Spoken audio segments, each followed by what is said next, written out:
Hi, YouTube. Hope you're doing well. Welcome on back to season 2, episode number 1 of Bungo Stray Dogs. I am beyond excited to actually be able to jump back in here. You let your voices be heard. I saw so many TikTok videos and edits on my For You page that I didn't even know you guys were doing, right? Ed and Rampa holding hands, running together. Ed freaking out and theorizing at the board, and slapping the board. And, you guys put a bunch of explosion sounds and whatnot on it. I saw so many wild edits and stuff out there that my brain was literally like, oh my God, the Bungo Stray Dog fans need to eat.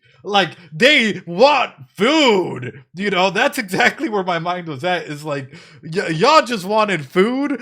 Y'all are like, hey, we are at a low point and we love your analysis and we love the character analysis that's happening. And I really appreciate that. I really, really sincerely do. As well as the over 600 comments that you guys left in the previous video. Insane. Absolutely insane. So I gotta say thank you from the bottom of my heart. And if you're watching this, hey, we are actually having a contest at the moment. They just found out about it. We're having a meme edit contest. You can take a video edit of any one of the videos around. Feel free to use them. I'm open to you guys using them, right? Make a funny meme, make something of it, add it, throw it on TikTok, let it be known, and drop it over on the Discord. And that way we're able to go and have fun and enjoy it all together. It would be fantastic. We're looking for the memes. We need the memes, feed the illiterate house cats. The more that you guys go through with it, the better it's going to be. And I'm beyond excited. And in case you don't know me, which if you're watching this, it's season 2, episode 1. And this is the video that you decided to stop on. Hi, my name is Ed. I'm a psychologist. Unfortunately, I'm not your psychologist, but I tend to do deep analysis on anime, video game characters, everything in between. I do tend to go ahead and stop and talk and analyze and pause again and analyze what I had just analyzed and then rewind and then analyze it again and then have a dream about it and then put you in my mind palace so that we can start doing an analysis of the characters of what we just it gets very complicated, but it gets very deep, and I assure you it's probably going to be one of the deeper elements of an analysis that usually happens. Now, why is this different than a reaction? A reaction, for the most part, people turn off their brains. Whoa, fight scene! Oh, sad moment, right? It's like you put an emoji on them and that's what it is. No issue whatsoever with people that do that, right? But I always think that these characters, these scenes, these stories deserve a lot more love and a lot more attention than just simply emoting to them, and that's just my main thing. Is for what I've noticed is Bungo actually makes us think a lot more. Anything that I say on here is not a prediction.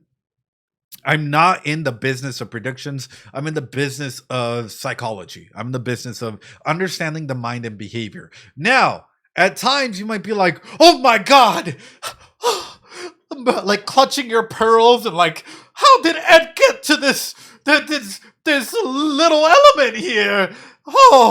How did he know? Like, you might be clutching your pearls and absolutely scared out of your mind. Trust me when I say, right, at times there are tropes. A lot of authors, a lot of people's write in tropes or write in elements that are cyclical.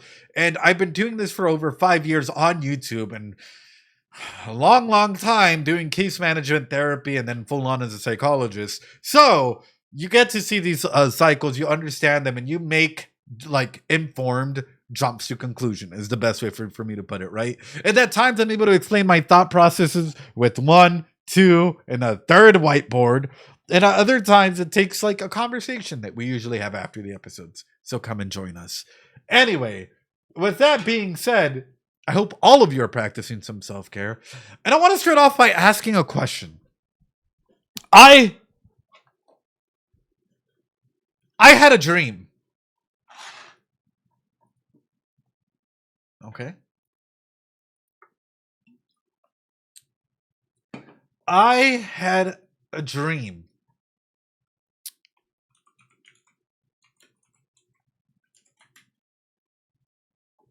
And in my dream, things got a little intense. I couldn't stop thinking about it for the past week. I couldn't stop just absolutely being engorged by the character introductions. Now we have America joining the freight here. Now we have, I know, the good old America coming in. Now we have the Americas coming in here, right? And with all of this going on, I guess the big question comes through with, what is power, chat? In this world, what is power? Donald Scott Fitzgerald, we all know it, right? America coming in. We're about to make it big. Oh God, I'm gonna stop there or else my voice is gonna hate me. The American dream. Oh, anyway, we all know that power is a big element in here. So, what does power actually look like in the Bungo Stray Dogs universe? And for this, what does it mean for the individuals that have ability users when it connects to the aspects of power, right? So one of the key regards that my brain and all of this was going, how much, right? How much? One of the big things that this was, why are you so good at this? I just put a little gruff in my voice, Keegan. That's all it is. It's me just putting gruff, When you put a little bit of gruff and you take a little bit of breathing, you're able to do anything. It's okay. It's okay. How much? When we look at the ability users, how does this world influenced by the ability users versus the common folks? And even inside of that, what is the divide within all of them, and especially within the orphanages or the kiddos with abilities as they've been growing up? So it's important to tie all of this in because it's really, really never stop talking like that. Oh God. It's important to understand that it seems as though there's more aspects at play that are very, very convoluted. So even past that, right? What does America want? Why does America want? And why are they coming specifically to Japan for this, right?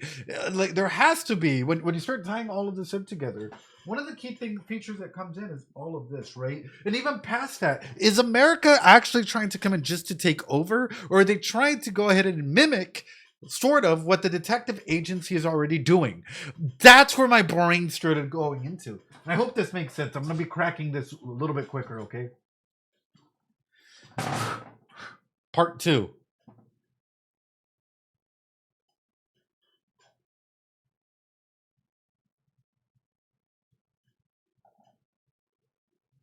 Let's talk a little bit about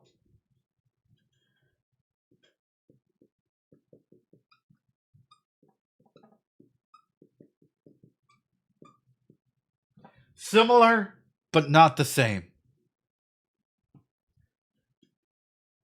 Is America, in a big way, trying to cement their power, their way, their understanding by mimicking the detective agency, like a big mimicry, right? Going on through and setting themselves up as the go-to area, the go-to agency, the ability to come in and take over anything and everything, ability users, stands, whatever that may be. This is actually still from Death Note, by the way. Is America coming in because ultimately, if we're able to come through and take over it and mirror sort of what the detective agency is doing, we align ourselves, right? While this may have been up front, our true intentions are back here and we're siphoning what's needed. We're siphoning the ability users. We're siphoning everything in there in that regard. And that's sort of where my brain has been at, is how is one over the other in that regard, even take it a step further.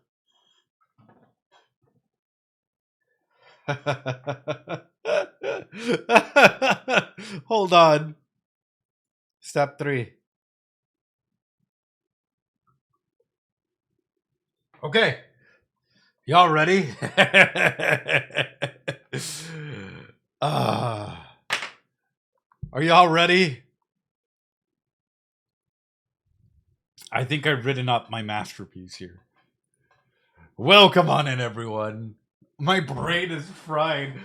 Trust me, Rain. Also, welcome on in, Rain. How you doing? Hope you're doing well.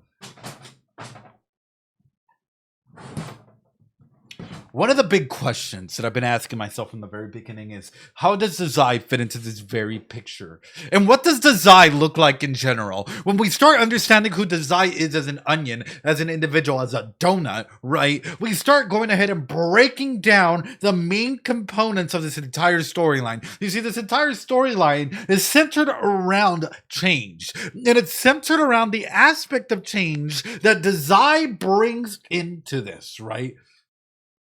I'm bringing this up as an onion because you have to understand the context of an onion. And you have to understand the concept of Dazai. You see, this story does not start at the very beginning. Season 1 already starts off with the world being developed. Already starts off with other chapters and other books already being fully fleshed out. And when this is going on, we already come through into a world, into an environment, into characters that are coming through. So why do we start off with Kunikita?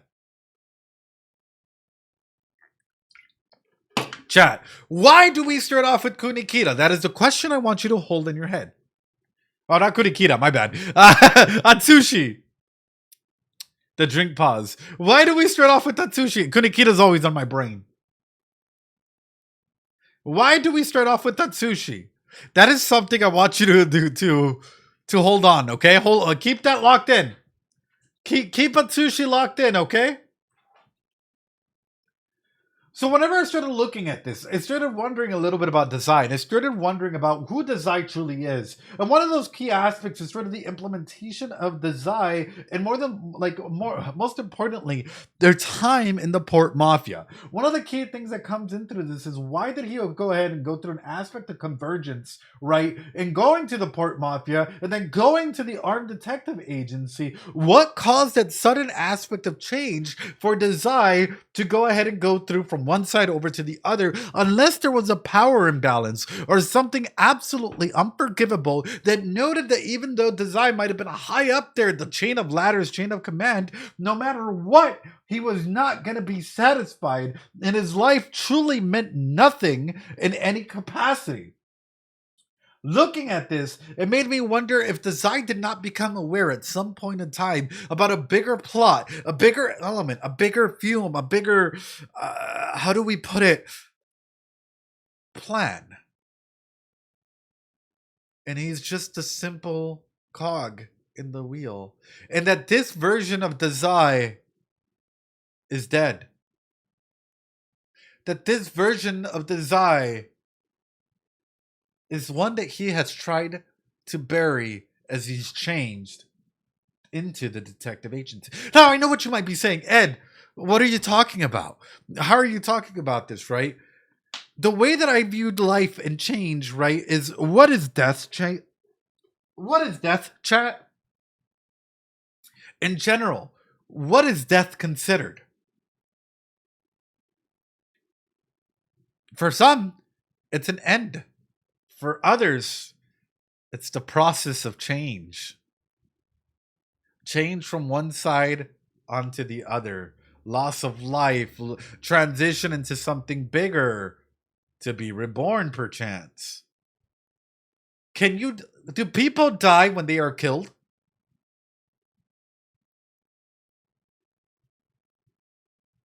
Do people die when they are killed?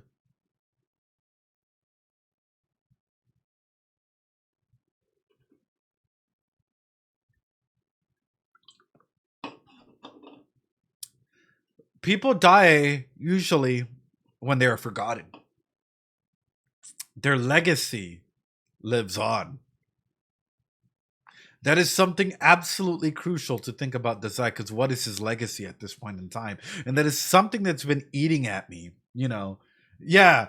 And that's huge. That's a fundamental belief, especially in Mexican culture when it comes to Dia de los Muertos, right? Where it's, even though you've died, right? Physically, you've passed away. That doesn't mean that you have died, right? That means that you have transitioned, you have changed into a different form until you are forgotten. Yeah. That one of the many interpretations out there, right? Memory doesn't truly die in that regard.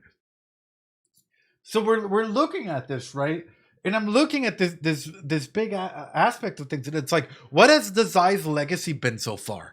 What does that look like? And is he proud of the legacy that he built in the Port Mafia or not? Is that an aspect of shame that has absolutely started to eat at him, right? That has absolutely, and during that time in the Port Mafia, did something absolutely crucial happen? I don't know where we're going. I don't know where this is going altogether, but it's making me wonder, did a betrayal or something absolutely huge happen in the Port Mafia that caused Dazai to become aware of the bigger onion and him make this decision to start the process of change? That is what makes this show beautiful, because the process of change started before we could even start the episode, you know? Now, with this going on, let me know if ads start, by the way. If ads start up, let me know. No, I got to go. No, I'm missing. Why do you got to go?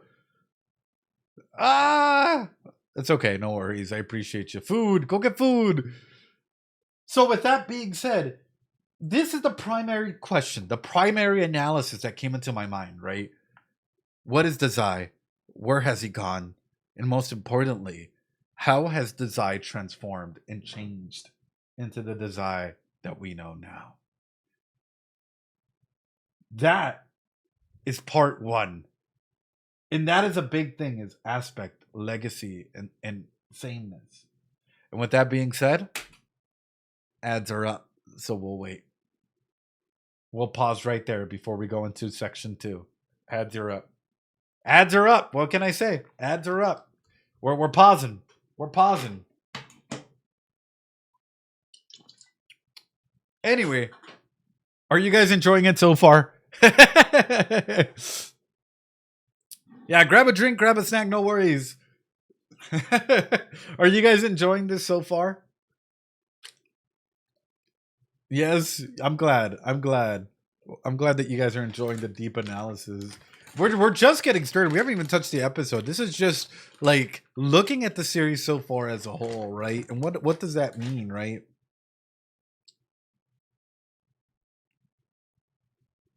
Rain, how you doing though?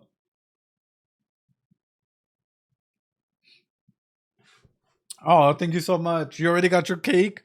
Oh, hell yeah. Hell yeah.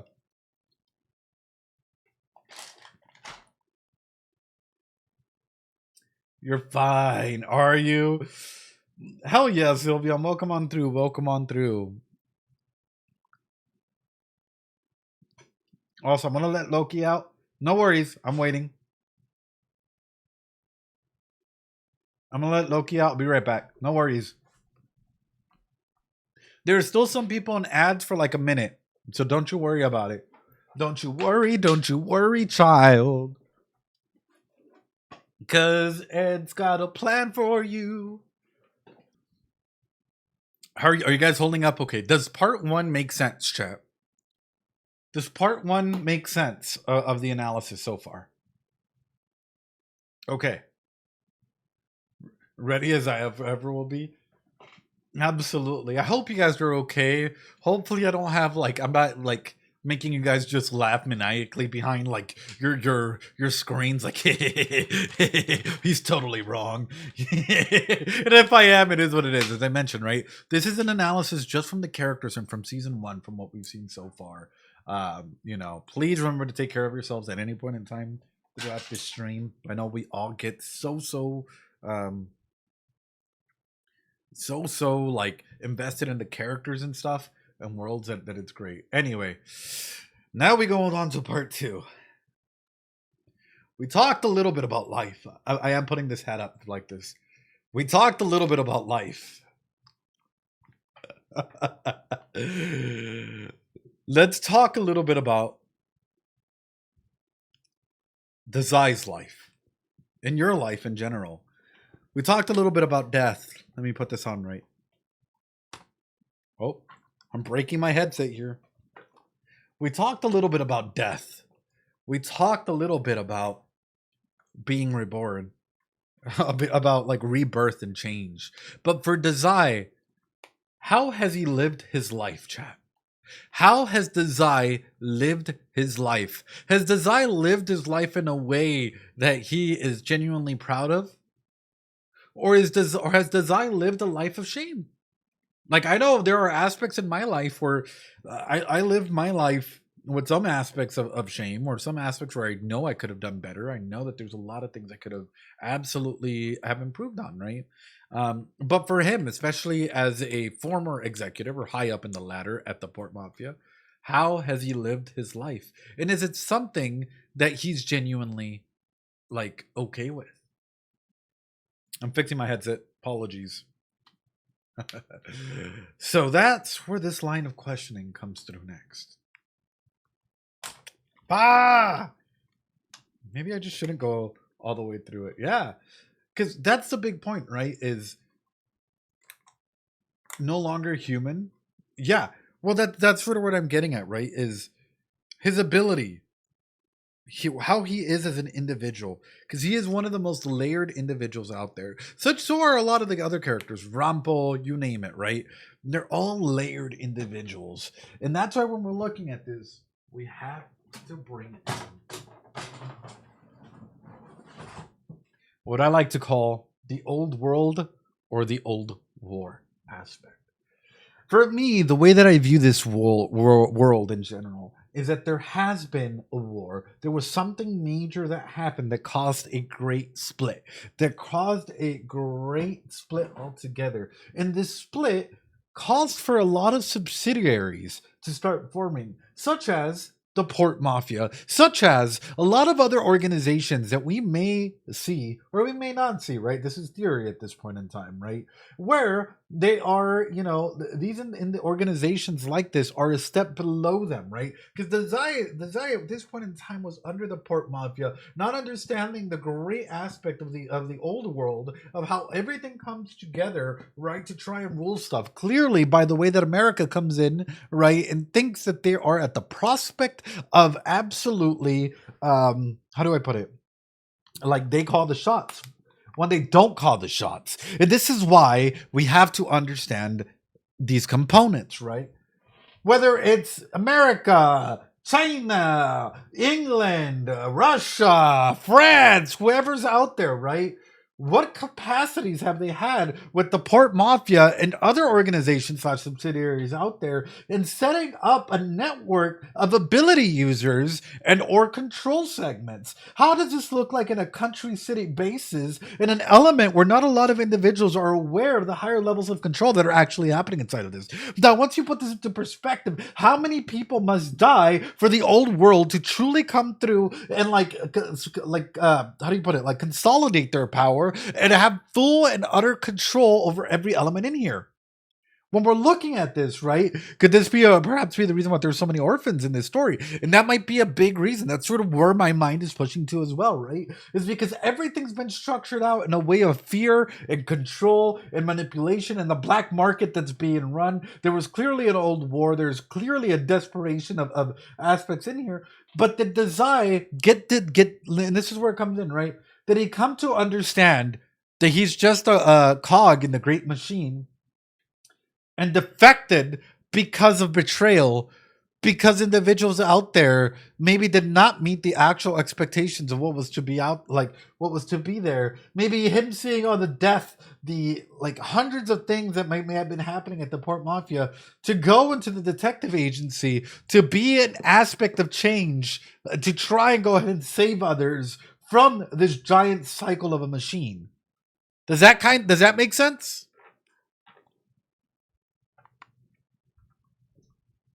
It's an orphan-centered story.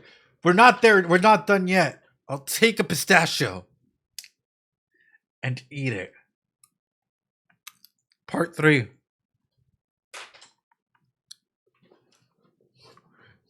Chat.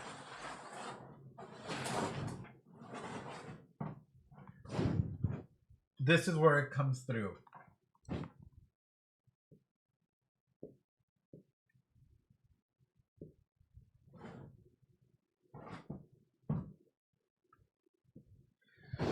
Here we go.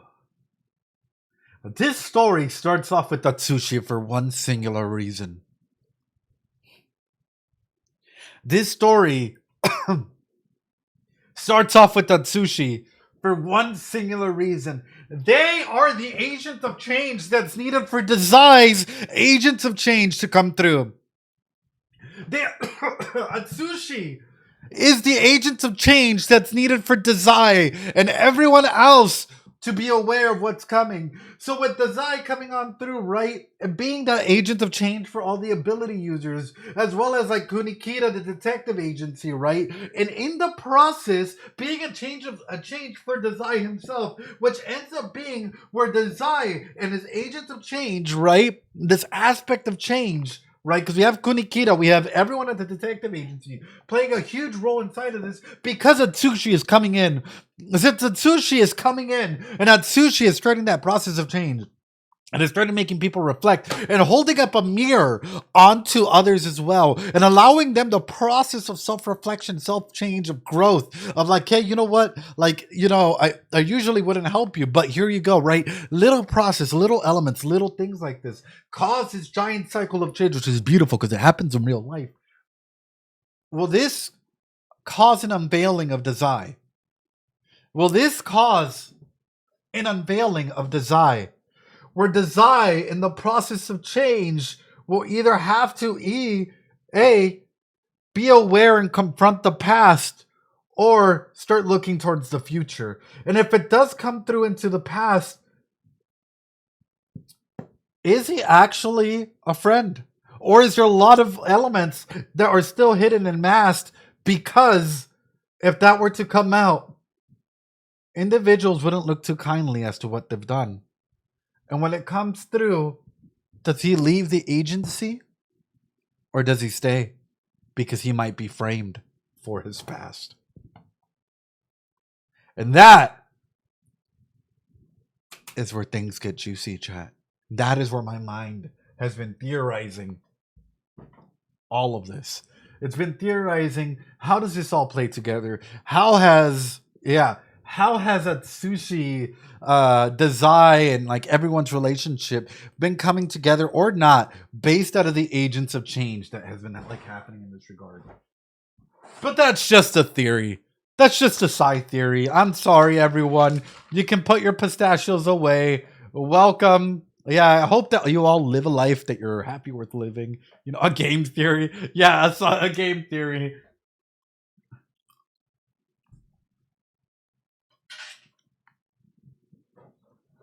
Love theory time. There you go. Anyway, I'll put this back here.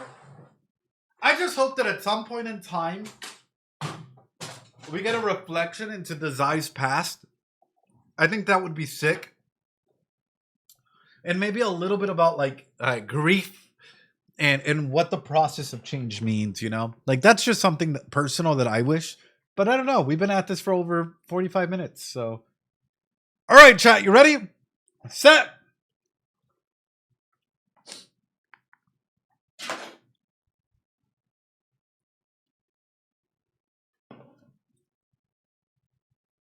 All right, let's do it. Let's do it. I don't see what we're waiting so long for. Let's do it. Oh no.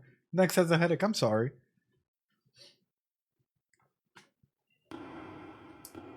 "4 years ago, when the darkness of night was bluer than the hue now."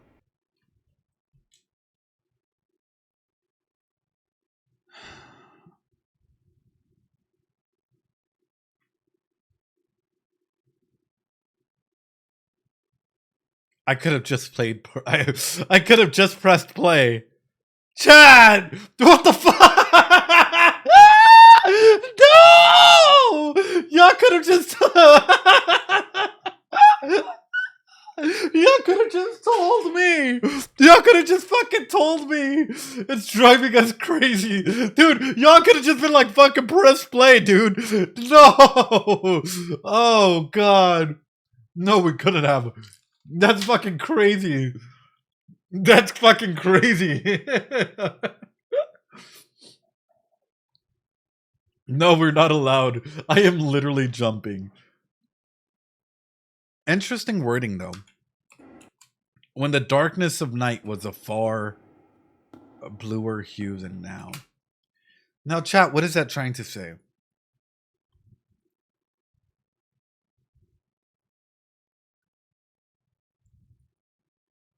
Let's take a look at color theory here, or color psychology, at least in the United States.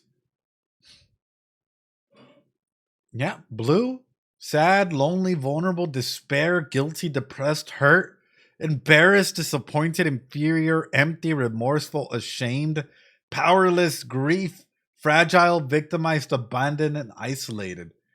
Seems to be a little bit more in line with that. Huh. So how sad or how dark does this actual episode get, you know?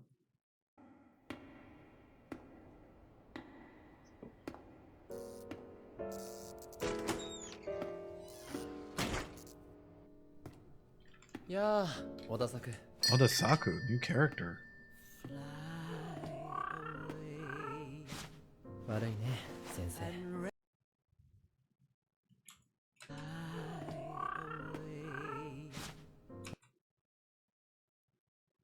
Dazai, what happened to your eye?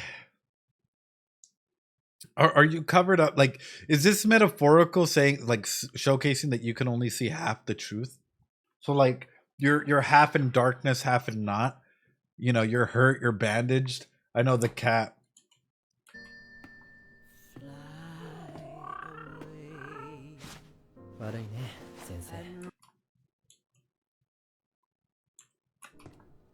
Yeah, Odasaku.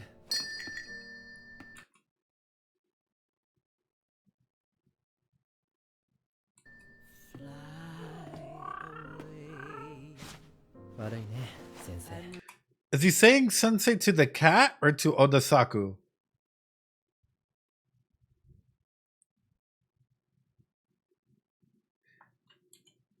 Could there be, question check, could there be an ability that can transmorph you into like an animal or something? That's such a weird allusion to the cat. That is such a like, yeah, that is such a weird like frame to have like full on the cat there, you know? Which is interesting as well, right? And it's just an allusion sort of towards Atsushi coming in the future. Where it's another cat, you know, where this cat might be his sensei, but maybe Atsushi ends up being his apprentice. Yeah. Yeah. That would be such good poetry in motion, you know? And if that's the case, then it's making me wonder, like, if he's saying thank you, sensei, as either a joke or not, if it is not a joke, then it's making me wonder, is that an ability user? Just a normal comment. Yeah, ooh, good parallels. Yeah, exactly.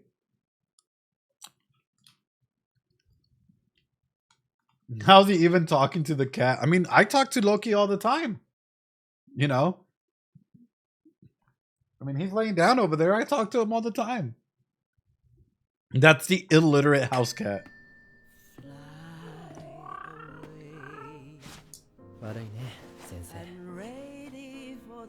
Ooh. 猫がか賢そうな顔してるじゃない。お客が来ればちゃんと席譲るし。 Ooh. それより聞いてよ、オタサク。今日ね、銃撃戦があったのだよ。機銃付きホルグルマで武装した元気な集団と。Look at the framing of this. Look at the framing. This is, first off, love. If you guys want to know my type of bars, for the most part, this is sort of where I drink at. Like a little bit of jazz in the background, you know.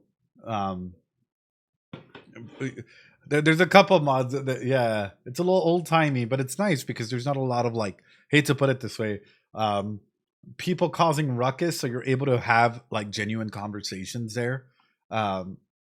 The atmosphere is nice. Yeah, exactly. 先生猫がか賢そうな顔してるじゃない。お客が来ればちゃんと席譲るし。それより聞いてよ、オタサク。今日 Look at the framing of this, right? Desai doesn't really move. He's excited to talk about the shootout and everything. You have the bartender in the middle, and what is being highlighted through this space? So it's making me wonder this. Is Oda Saka here, or Oda, yeah, sensei, is Oda not really, like, yes, he's a part of it, but actually trying to find a way out or something? In a big way, you have two different energies as well. You have two different energies. You have the bartender acting in the middle. You have the Zai, shooting off at the mouth like an excited young kid, but Oda's very different. ね銃撃戦があったの And the imbalance here, right? Really? You can go there? Whoa. Very standoffish, yeah. That's cool. Maybe he's just chilling. だよ機銃付きホルグルマで So there's a thing that we do naturally. There's a thing that we do naturally. There's a thing that we do naturally when we're really interested in someone's story. Y'all know what it is?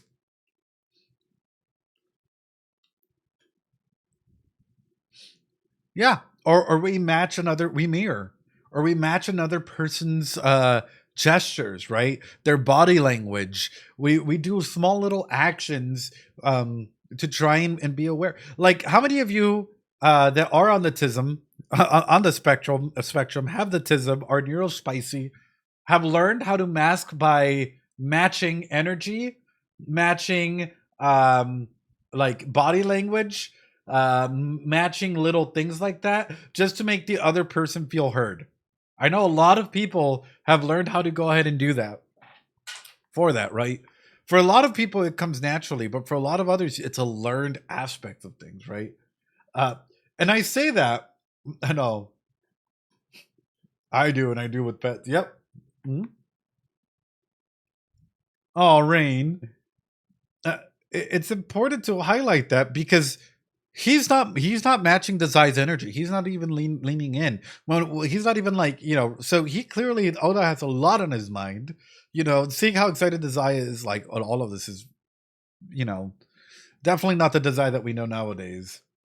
So it's just highlighting it for me. And for me, it's like, this is huge because there's a disconnect happening, Yeah, or trying to feel heard, yeah. そうした元気な集団と倉庫街で撃ち合いになった。それは随分な装備だな。で、お前のその増えた怪我は銃撃戦の結果を負ったものか？その途中でトイレに行きたくなって急いだら排水溝で転んだ。I don't know, Dazai. That's kind of sus, dude. No worries, Minister. Appreciate it. That's kind of sus, bro. You fell in a ditch because you were in a hurt. Yeah, he's smiling too, like. そうか。急いでいたなら仕方ないな。仕方ないね。彼の名は太宰治。犯罪組織ポートマフィアの幹部だ。ちなみにそいつらは罠を張って軽く小づいたら泣いて逃げていったよ。おお。生のようにパッとしない連中さ。おかげでまた死にそびれた。ポートマフィアにはこういう言葉がある。太宰の敵にとって一番の不幸は太宰の敵であることだ。Fuck! The biggest misfortune for Dazai's enemies is that they are Dazai's enemies. But he was, I know, this line, that's a banger line, dude. That is like a $500 line. I want a line like that. That's amazing. I love this scene. This is great. But it's making me wonder, even past that, what was Dazai's childhood like? He is so young. He is so young to be an executive, 彼が打ち立てた闇と血のリストを見れば、マフィア内の人間も震え上がる。マフィアになるために生まれてきたような男だ。ああ、もうどこかに簡単で安心な自殺方法はないものかな。ないだろう。小田作人は死を恐れそして同時に死に引きつけられる。街で、文学の中で死は繰り返され消費されていく。Fuck! 変換不能な一回限りの死。それが私の望みだ。一回限りの死。それが私の望みだ。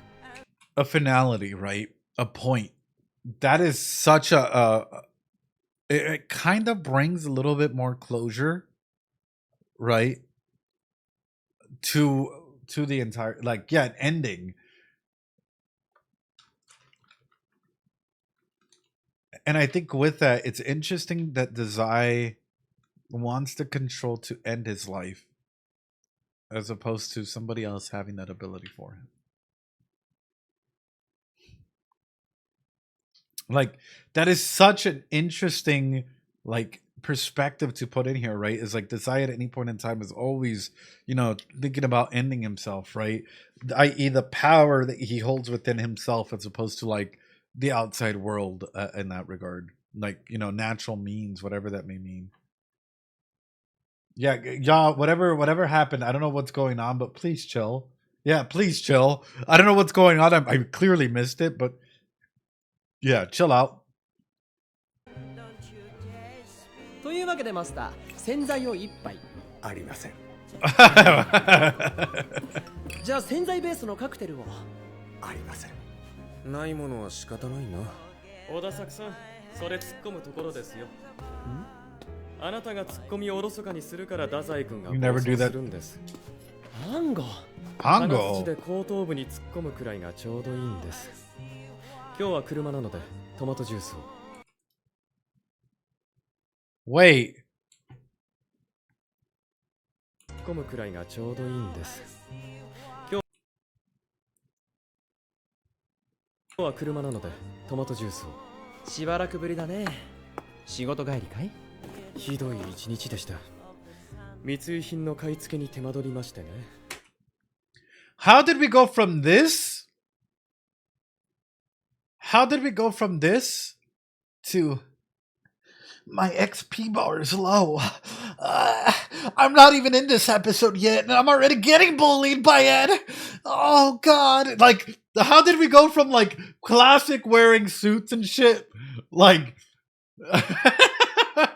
Like, how did we go from wearing suits and being in classy jazz bars and like, I know, right, and all of this to like, you know, my sweet emo boy, like TB boy, you know, he's a bit quirky like that. Like, that is such a. He's not making fun of my baby again. I want to cry already. 8時まで粘って成果はこの骨董時計一つですよ。Ooh. これで今四半期取引のうち。彼の名は坂口安吾、ポートマフィア所属の情報員だ。重要で機密性の高い情報はほとんど安吾を介して外部とやり取りされる。彼の頭の中には黄金よりも貴重なマフィアの情報が詰まっていて。Are you guys doing care evaluations on him though? One of the biggest things about intelligence officers that you always have to be aware of is their mental state and mental capacity. Because while they hold a lot of information, they also hold a lot of information. And that means that they're easily more able to go ahead and defect if something does not go according to their liking and or plan. Either that or they're one of the biggest targets that other individuals have as well because they hold those keys of information and networks. So, what are we doing to actively protect them? And are we sure that 100% that he is loyal to the Port Mafia at any point in time? 拷問してでも吐かせたい敵組織は星の数ほどいる。相当なタフさが求められる仕事だ。100%, yeah. 仕事で失敗したってことか。失敗？ Buzzed? 失敗仲間だ。そういえば私たちがここでこうやって飲むようになって随分経つけど、ダサクの仕事の愚痴は聞いたことがない。俺のような最下級構成員の仕事内容を聞いても退屈なだけだ。Lowest ranking member. They're all executives, and what is he? He's just a regular member that comes in. Oh, chat. Oh. He's just a guy. He's just, oh. 今回はどんなことをした？うちに上納金を納めてる商店街で子おー供が万引きしていたのを懲らしめた。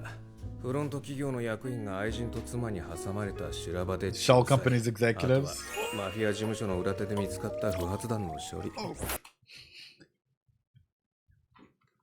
But to them, that is fucking great. Oh, dude. Oh. That is awesome. I know that is adorable design. But it's true though. Like, you know, I'll showcase this, right? When I was working as the director of behavioral health housing services, all of that stuff, like I was so caught up in all the administrative duties and shit that when people were telling me their day-to-day interactions with a lot of the clients, I was like, like, please tell me more. This is what I'm here for. Like, like, yes, you know, like, cute side. It's so great as opposed to like admin duty shit. Like, ねえ小田作、私と仕事を交換しよう。 I'm going just like 私と一緒にやりたい。太宰君には無理です。ああ、吹っ飛ぶ。吹っ飛ぶ？ねえ聞いた暗号。吹っ飛ぶって。私吹っ飛ぶって。俺のような最下級構成員のところへ転がり込んでくる仕事は誰もやりたがらないドブさらいばかり。要するに組織の何でも屋といったところだ。ところで、今日お二人がこの店にいたのは何かの会合ですか？ここに来たら太宰がいただけだ。今夜ここに来たら君たちに会えるような気がしてね。僕たちに用事があったのですか？別にないよ。ただそうしたらいつもの夜になるかなと思っただけさ。 chat.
Someone clip that sound.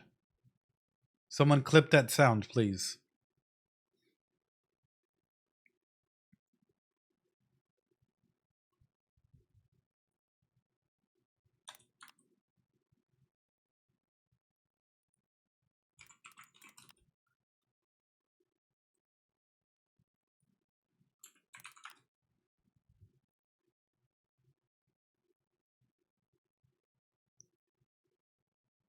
What I'm getting at in particular, because it'll take me a long time to find it, is I know that there are some ceremonies that you ring or you ding a bell like that, to, like, you know, when someone passes.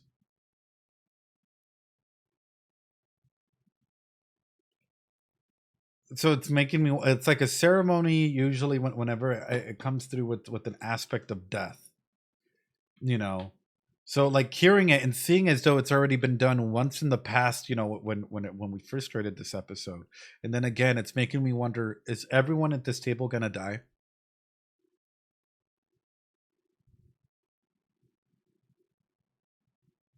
It's like a subtle, like you miss it thinking you think, oh, he's just doing it because he's a kid, but no. What I'm seeing here is it like it kind of comes through, and it's like, why the focus on this? You know, like. Sorry, chat. Hope y'all don't mind if I do this. Like, we're going back just a little bit. Death related, yeah. Like, yeah, 小田作 he does it once there. 悪いね We take it just as a, oh. 先生、猫がか？賢そうな顔してるじゃない。お客が来ればちゃんと席譲るし。それより聞いてよ、小田作。今日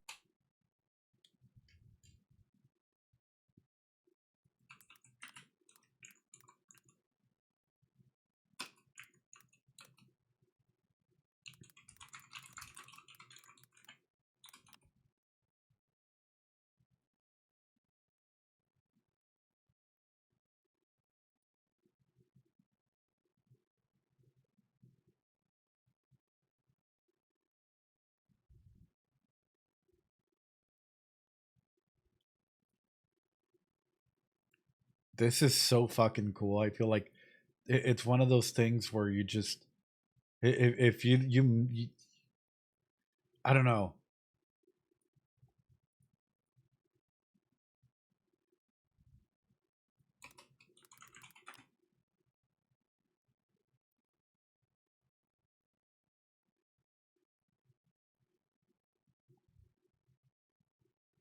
Like, if you don't pay attention, it's just gone, you know? It's fucking amazing. It is absolutely amazing. The clink was prominent, and then it happens again.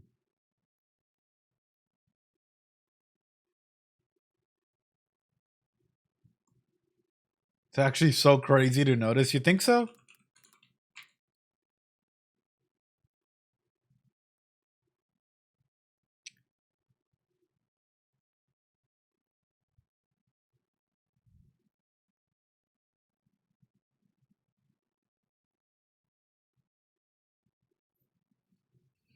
Here's another one.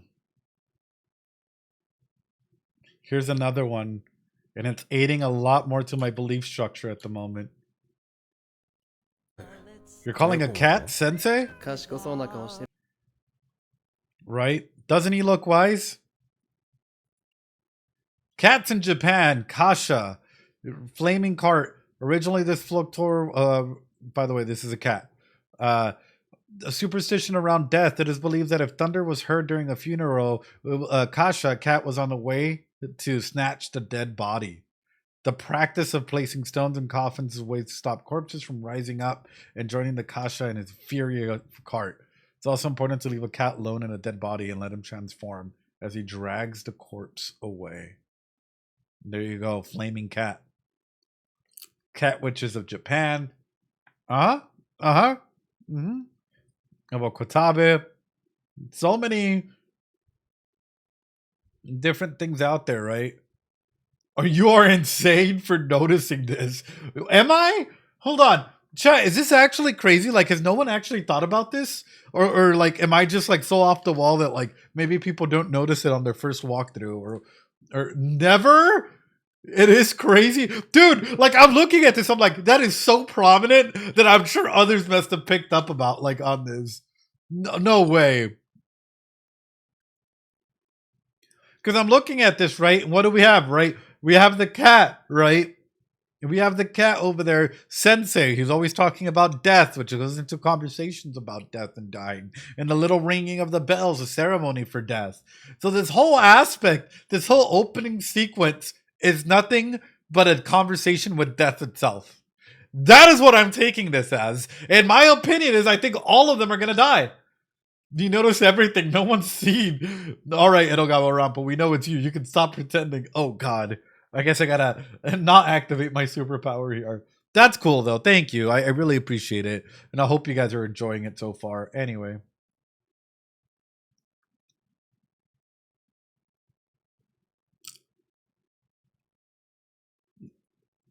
You're saying no, Dazai's not dead. This version of Dazai like must have died though. This version of Dazai must have died. Before he, like, yeah, because the one we have in the detective agency is a different version of Dazai.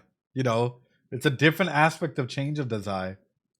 Yep, doesn't necessarily mean 100% like a physical body dying, you know, but ego death. Yep. Thank you. All right, we continue. Sorry. Otherwise, I'm gonna get caught up in this, and we're gonna be 3 hours into the aspects. What is death? You know what? Like, for example, I'll put it this way: you're 80, 90 years old. Yeah, trust me. And then we would like it would be like 4 or 5 hours into just concept of death, and it's like, what is death? What is dying? What gives meaning? If you're 90 years old and you're at your deathbed and you're like, who do you wish to be there? Your friends, family, loved ones, right? What does that look like for you, right? What does a good ending for you mean? Like all of these concepts, but for design, none of that like really comes through or entails, you know?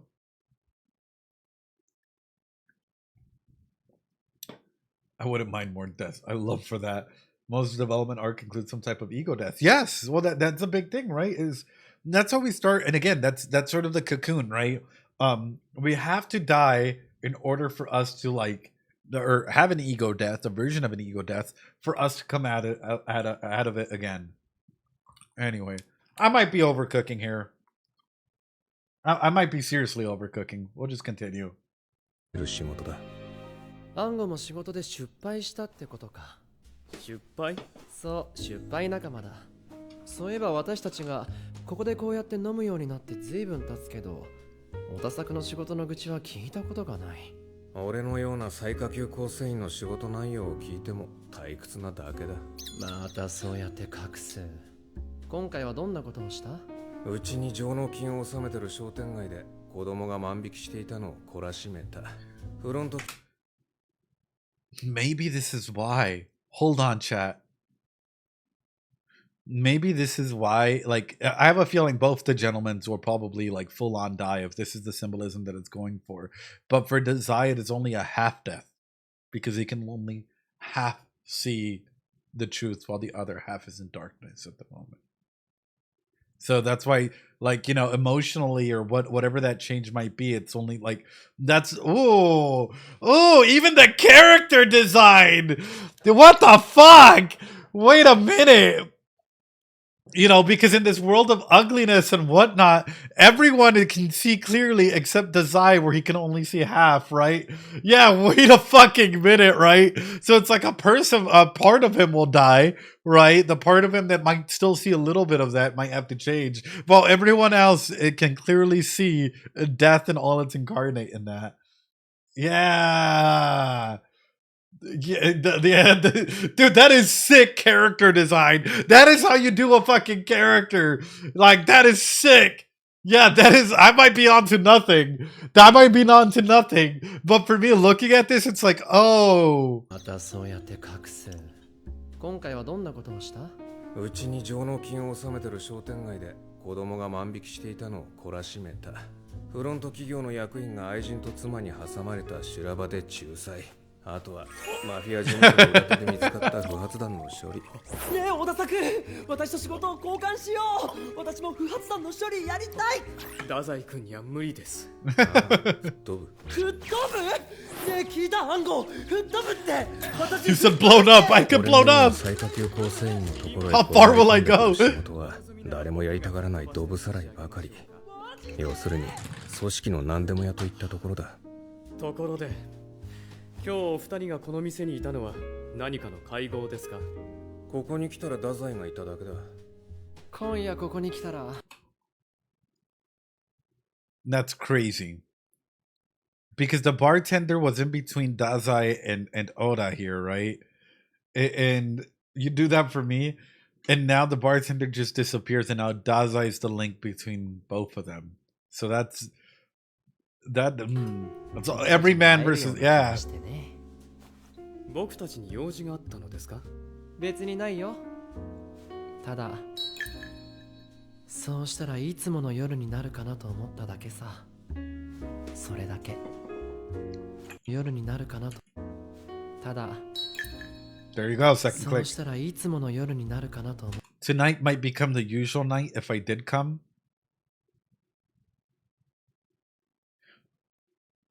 I mean, how often do you come, Dazai? I think that's the real question, you know. Stop! I saw Amelie just no, not like that. Wait a minute, my brain just got no. Amelie, hey yo, no. I feel like, how often does he come to the bar, to this era, to this? Amelie was laughing. That wasn't even me. I wasn't even taking it that way. No. Anyway, freaky chat. I know.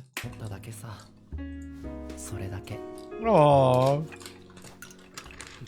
何に乾杯するんです？何でもいいさ。 Also, isn't he way underage to be drinking? Or is he of age? He's 18 in this. Here's the thing. A lot of other countries, alcohol drinking level or drinking age depends, right? I know that, like, I think the year that I went to Germany or that I went to the Netherlands, the drinking age had changed from like 15, 16, all the way up to like 18, you know? Drinking age is 20. Okay. Mm-hmm. Oh, there you go. 16. There you go. Illegal thing. 16 here. Oh, there you go. Exactly.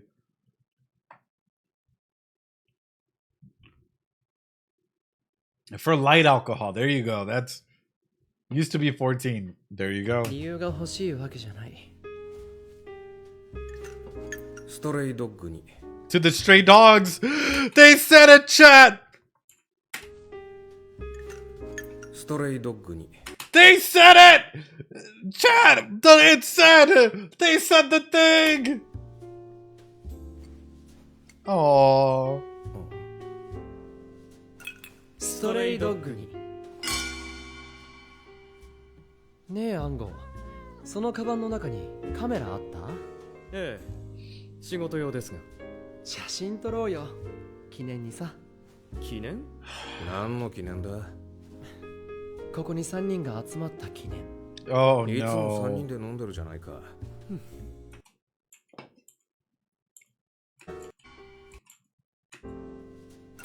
ストレイドッグに。That's the third thing.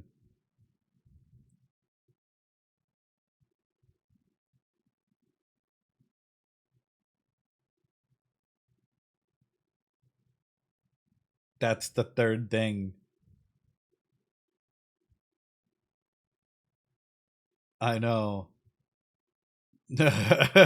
How metaphoric this all is. Yeah. And this time toasting towards it as well.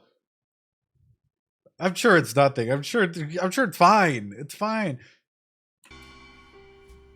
ねえアンゴ、そのカバンの中にカメラあった？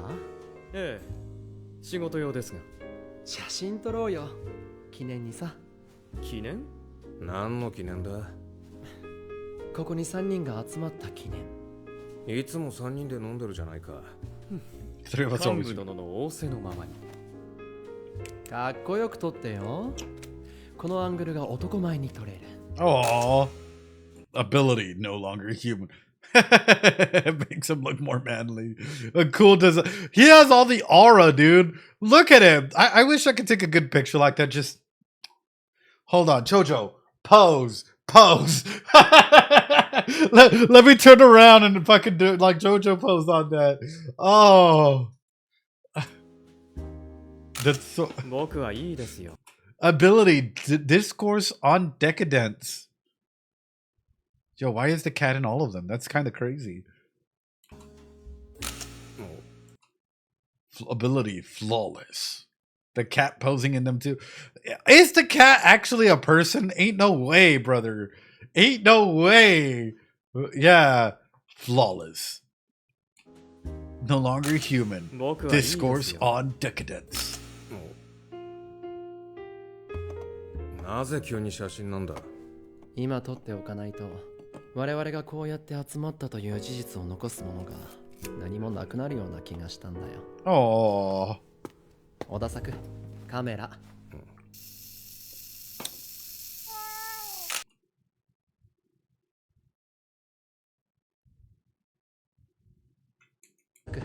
カメラ。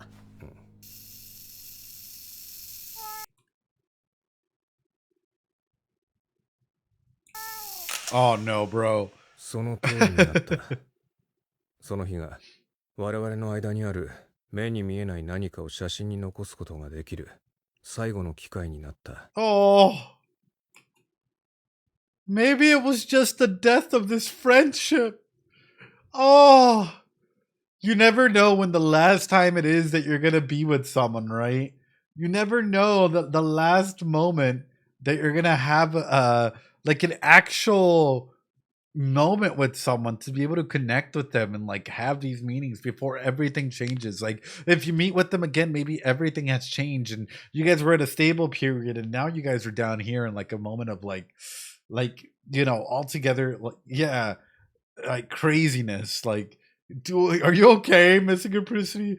It's so relatable. That is such a phenomenal opener. We still have like a lot more of this episode to go. I hope y'all know this, but that is such a phenomenal opener and such a good way of like showcasing this shit's so peak. Dude, this shit is so peak. This episode is so good. There's so much to take apart in this episode. I'm sure I already missed a fuck ton of it. I hope I don't have you guys like, I don't know, kind of upset at me for doing an hour 30 in just this little opening segment, I think. It's all good. Or screaming, throwing up. I don't know. I'm sure. Nah, never. This is what we came for. Oh, thank you, Missing. I appreciate it. So we're going to go back.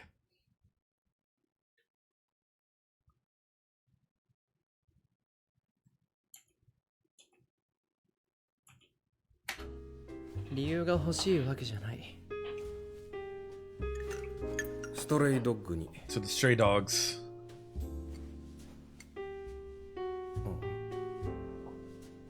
Stray dog に。 Oh, so it came from the toast came from Oda first, right? Before it went the other way. Question for you, chat, real quick. In your countries, is it considered bad luck to toast with something that's not alcohol? Because my country, it kind of is, or my culture, it kind of is.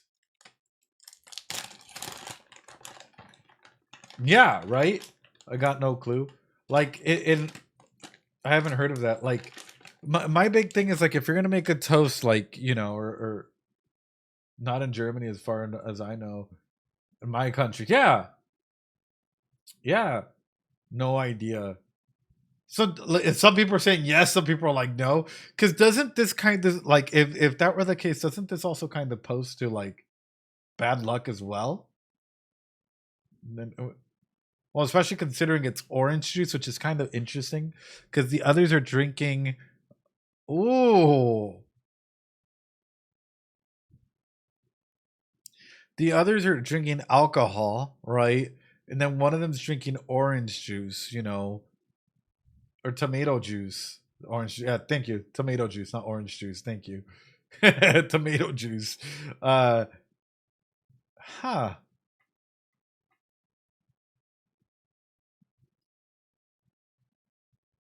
It looks orange to me on screen, okay? ねえ、アンゴ。そのカバンの中にカメラあった？ええ、仕事用ですが。写真撮ろうよ。記念にさ。記念？何の記念だ？ここに3人が集まった記念。いつも3人で飲んでるじゃないか。幹部殿の仰せのままに。かっこよく撮ってよ。このアングルが男。Yo, Krista, thanks so much for the 5 subs. I appreciate it. かっこよく撮ってよ。 Guys, drop some Doritos, please. Drop some Doritos for Krista for the 5 subs. That's amazing. Arigato gozaimasu. Thank you so much, Krista. I appreciate it. You go. You go. Thank you so much. All right, we keep going. このアングルが男前に撮れる。 Okay, so we know Dazai's ability, right? No longer human. Also, this whole scene feels like very, like memory-wise, right? 僕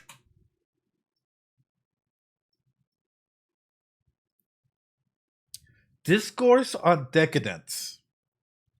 Discourse is a conversation. It is also insight on decadence, though. What does decadence mean? Well, our good friend Google might help out. Decadence. I'm looking for the meaning of decadence, not necessarily the... A state of moral, cultural, physical decline usually brought on by excessive self-indulgence and a focus on luxury. Deterioration of standards. So a conversation on that. What is his job, chat? He's an informant, right? So does his ability have anything to do with like the ability, I don't know, to intelligence officer? Yeah. Informant, intelligence officer. Does his ability have anything to do with like being able to lock in? Like, I know it sounds silly, but like lock in with maybe people or things or abilities, or like look into a person's like help.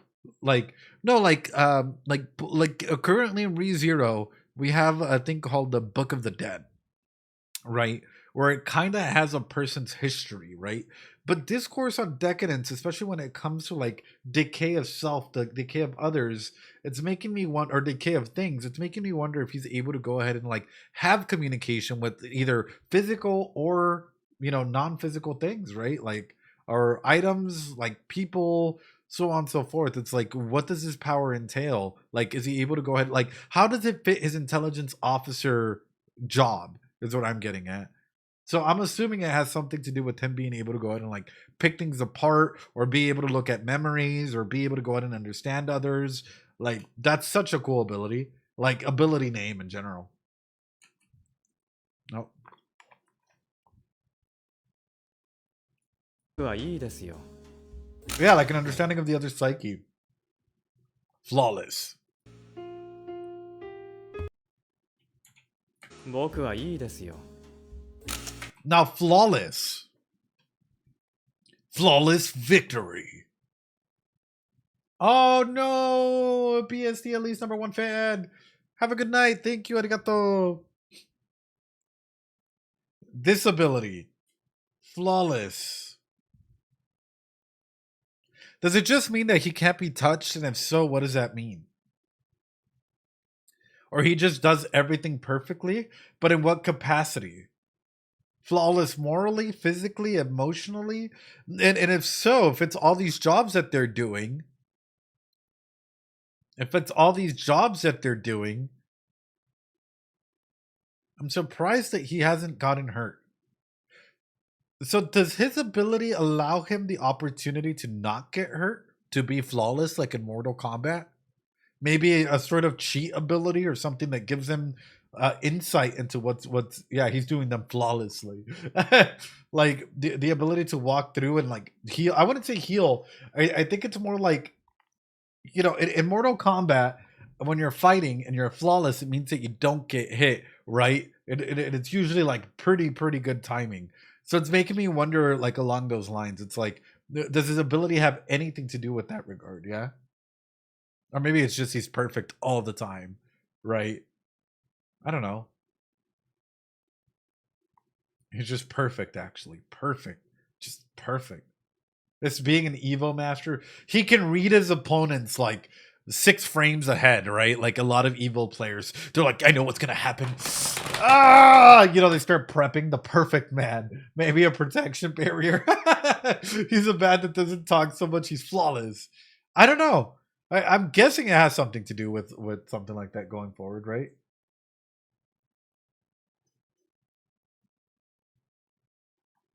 I don't know. Anyway. なぜ急に写真なんだ？今撮っておかないと我々がこうやって集まったという事実を残すものが何もなくなるような気がしたんだよ。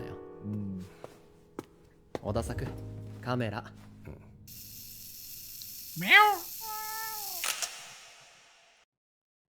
And now to have Odasaku in the middle. Oh, chat, we're so cooked, aren't we? Chat, we're so cooked, aren't we? We're so cooked, aren't we, chat?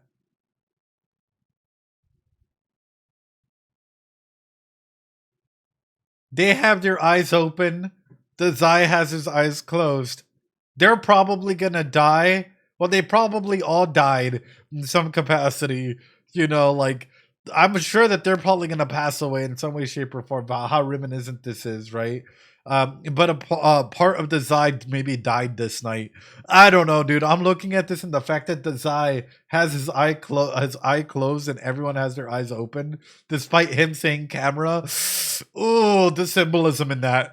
Ooh, oh, meow. Oh, and then Oda being in the middle of this. Nah. その通りになった。その日が我々の間にある目に見えない何かを写真に残すことができる最後の機会になった。3人のうち1人が One of us died soon after.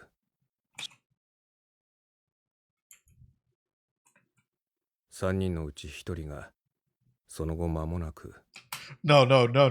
Wait. Wait. Wait. No. Wait.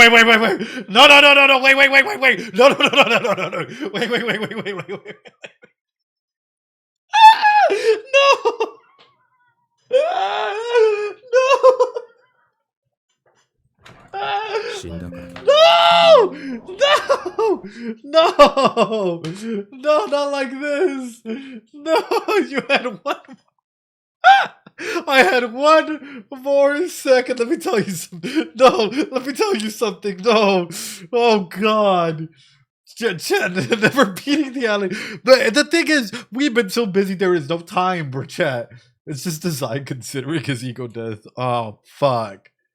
And this is the order of deaths, isn't it? It's probably going to be the informant, then Oda, then probably Dazai.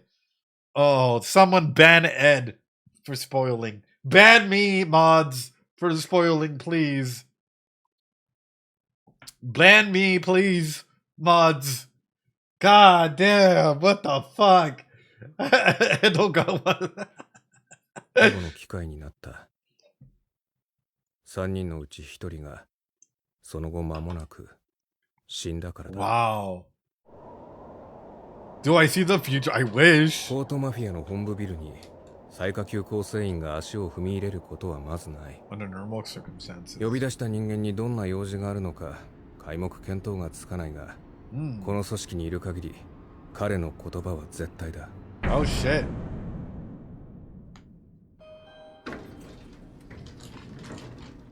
小田です。ボスより招集命令をいただき参上しました。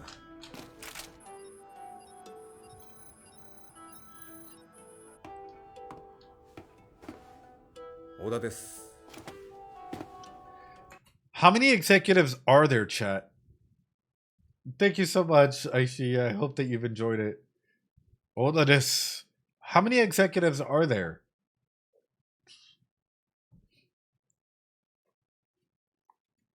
Like 5?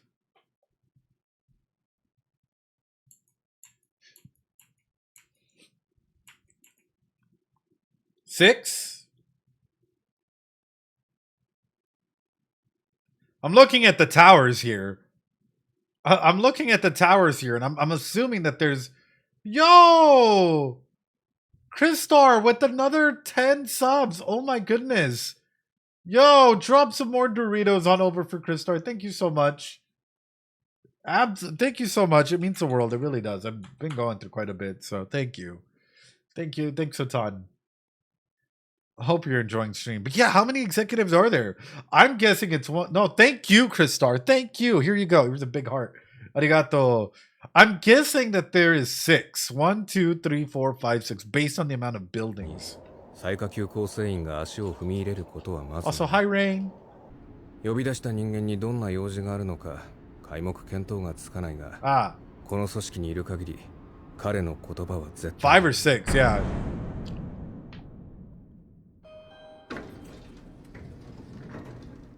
小田です。ボスより招集命令をいただき参上しました。 Damn. What is this? 小田です。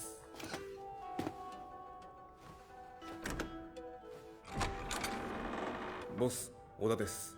入ります。ねえ、エリスちゃん、ドレス着てよ。一瞬ちょこっと1秒さっと着るだけ。嫌よ、絶対嫌。お願い。Oh no, chat. Oh no. Mori, chat. Oh no. How does Mori tie into all of this? Wait a minute. And then comes in the other question, right? Can Mori be working with the Americans in the actual, like, the timeline that's currently happening presently? And if so, what's it like? If he is working with the Americans or not working with the Americans, but has a deal or something planned out, you know, for trying to observe them, what is his grand plan? I don't know. Mori reminds me of Rose for now on. I don't know why. In case y'all don't know, I went to a voice chat, the 400-hour voice chat that they have in the Discord at the moment. And Rose was doing a summoning circle with Sephiroth's one-winged angel that had, you know, like Mori, whatnot, like listed on there. Oh, I'm putting her on blast because I went in there and I'm like, are you guys doing a summoning circle trying to bring Mori into this like world? Like, what is happening? Like, you know, absolute legend. Why are you doing this to me? Because we care about you. 私が丹精込めて選んだのだよ。ご覧よ、このシンクのフリル。まるで花びらのようだ。絶対似合うよ。綺麗な洋服は嫌じゃない。凛太郎のその必死さが嫌。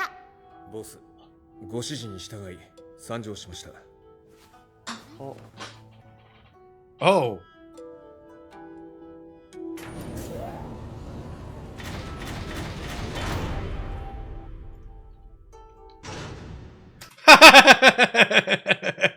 He goes into serious mode. Oh, love the little switch there. At least put some clothes on. Yeah, and then he's like, lock in. Hold on. The moment that you see this, it's like moment locked in. Yeah. さて、小田君。はい。君は何も見ていない。You saw nothing. Understood? いいね。はい。何も見ていません。ボスは幼女の着替えに忙しい中、俺のようなもののために時間を割いてくれた。それで、お呼び出しの理由は。うん。まあいい。君を呼んだのは他でもない。人探しを頼みたいのだ。人探し？俺のような一階の構成員にですか？君の評判は聞いている。今回の仕事はぜひ君に頼みたい。行方不明になったのは情報員の坂口。Ango-kun. Oh, fuck.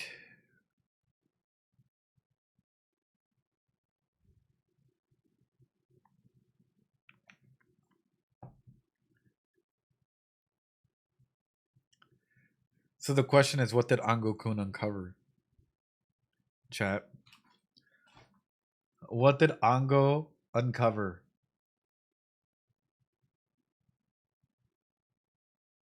Because it ain't normal. Unless Ango-kun uncovered something that raised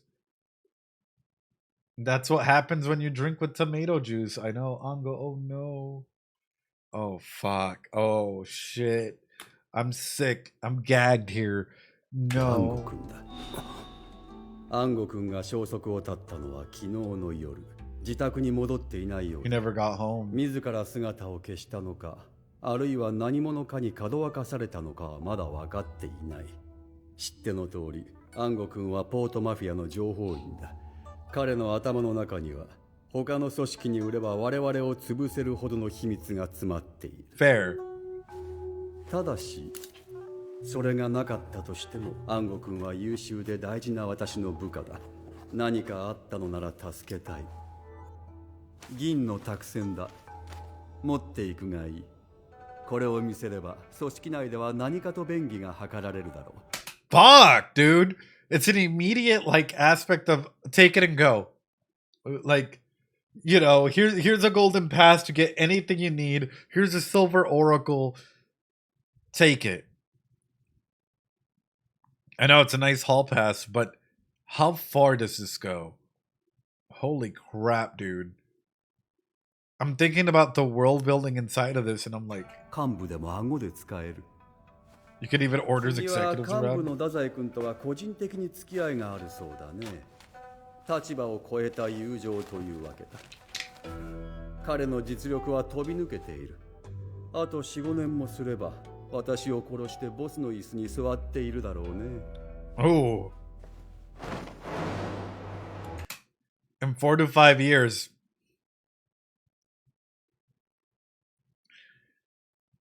Well, he might kill you. He might not take the throne. He might kill you, though. You know, you might just end up dead by your own hand. And he has aura, you know, and he has aura. The wind. 小田君、はい。君は肩から下げているその銃で人を殺したことが一度もないという噂だが、なぜかね。その質問は組織の長としての命令ですか？いや、私個人が発した単純な興味だよ。では答えたくありません。いいだろう。生きた。 That was not okay.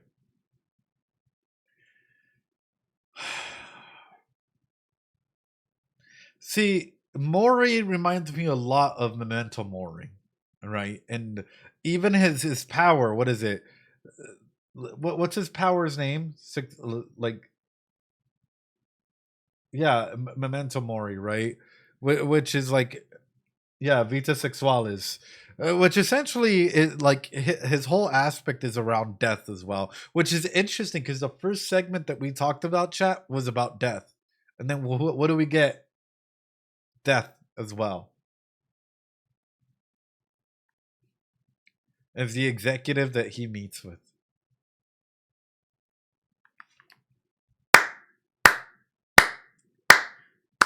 The symbolism, chat. The symbolism from the first section in there, right? First little bit there, you know, we were talking about funerals and, you know, getting ready and all the bad luck and, you know, everything that's coming through. And then the first person that you meet with is death. That's kind of cool, right? Or why hasn't he used his gun, you know? いいだろう。生きたまえ。良い報告を期待しているよ。I can use. 死刑に連絡がいかぬように手を回せ。それから掃除屋を呼べ。死体を運ばせる。Oh. 彼ら3人に家族がいたか調べよ。もしいれば家族には私から連絡。Oh. それから間もなく幹部がお付きになる。おはよう皆さん。ちょっと待ってね。今この難関面をクリアするところだから。Dazai. あーまずいのか。Dazai. No. Dazai. Also, talk about framing, bro. Yeah, talk about framing as well. Literally a camera angle over, right? Read the room, honey. Camera angle over. That is such a just a powerful way of just showcasing this. Like, You know, hey, he might be silly, he might be goofy, he might be all of these things, but he still has that power over all of you guys. 爆撃イエイ避けられた太宰殿ご足労恐縮です。武器庫警備の者が撃たれました。ポートマフィアの武器庫を狙うなんて命知らずは久しぶりだねおのおの9ミリを10発から20発受けて即死。その後武器庫から重火器が盗まれました。じゃあ見てみるよこれお願い急に渡されてもこの弾痕の数でThis many rounds that went to clean through the bot. Yeah, which buttons do I Dang! He's like, Grandpa, pass this game for っ me. てことは近距離からサブマシンガンか、かなりの手際だ期待させてくれるね倉庫の監視映像はあるパッと見たところはただの放浪者だけど相当訓練された兵だね Louis? I'm guessing that this is more than likely an outside agency. More than likely, we're looking at another. It's making me wonder if the Americans weren't involved earlier on, or if it wasn't like another country altogether. Like, when are we getting the British or the French or the Chinese? China. We need to get them all involved, right? Or you know, name a country, right? The Germans, you name it, right? Russians, like. They must be well-trained soldiers.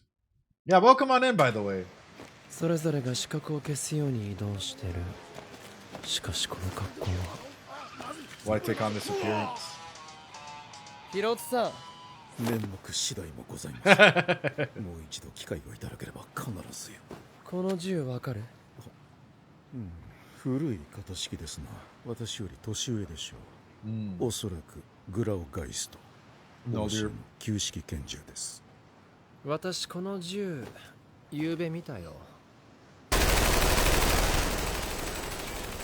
ということは武器庫の襲撃者はその直前に私たちを襲ったことになる He was just standing still? Like, legitimately, he's just standing still aura farming?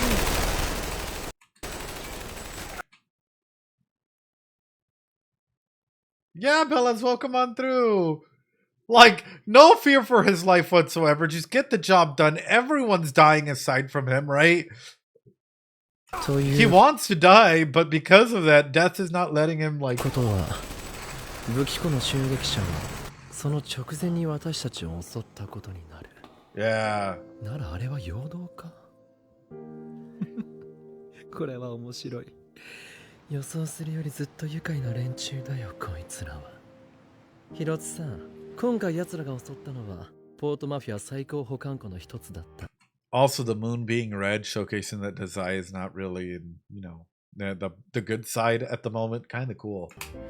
そこに正規の暗証番号で侵入している So someone 番 must 号 have は準 informed 幹部 them. クラスの人間しか知らないまさかマフィアの中に裏切り者がこの組織の正体わからぬのですかうちの部下が昨日の捕虜を拷問して情報を吐かせようとしたのだけど一瞬の隙をついて奥歯に仕込んだ毒を煽って自害したのだよ This is gonna sound fucked up and weird.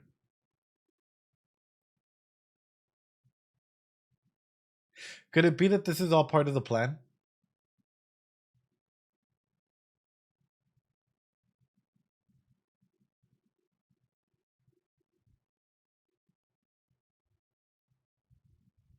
Like, in some way, shape, or form, at times you have a lot of executives of people in positions of power that want to get out, so they'll frame instances or they'll frame things, right, to look a certain way, i.e. to get paid over the table, under the table, however you want to go ahead and label it as, right? So it's making me wonder if maybe the informant officer isn't being used as a scapegoat for all of this in some capacity. And honestly, if Mori isn't just in all of this. Like, maybe Mori is more open to working with other, and you might say, okay, but then why did he go then send Oda to go through and capture him, whatnot? It's called closing loose ends.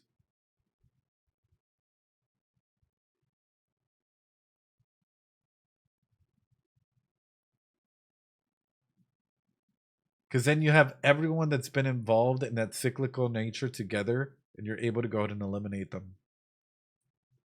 Anybody that would raise a stinker, raise an eyebrow, question an authority, a question, you know, whatever might be going on. I have a bad feeling. I have a really bad feeling that there's more at play here, more than just that, right? Like, it's having the perfect scapegoat while at the same time being able to close off all loose ends. Like, that's ooh. ただ一つ聞き出せた。敵の組織の名前はミミック。Mimic. The Dark Age? Wait, what? The Dark Age. Also, thanks so much for gifting a sub. I appreciate it. Are you kidding me? Mimic. Oh, chat. Oh. Welcome to the Dark Age. What do you mean, end stop? Welcome to the Dark Age, chat. Here we go. I hope you're ready. We're in the Dark Age now. Mimic, though. You wrote Mimic on the board earlier. Oh, did I? Yeah. Emo's eye.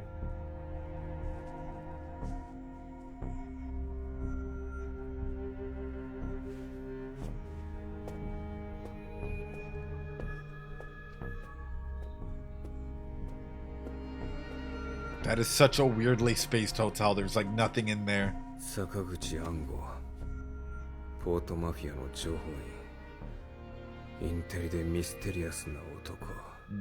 そして誰も君の正体を知らな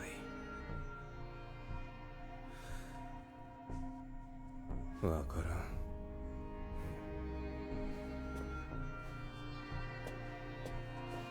通気口か。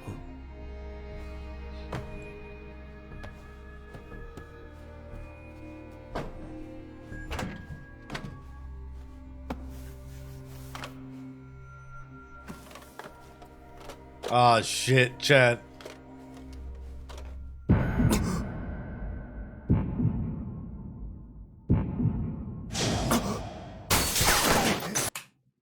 So what the fuck? No! So that his ability is literally like being able to see a couple seconds into the future. Hold the fuck on. Yeah, the chair right above it too. Ain't no way, bro. He's Evo maxing here. Hold the fuck on. Ain't no way. Ain't no way he is flawless. Just like... whew.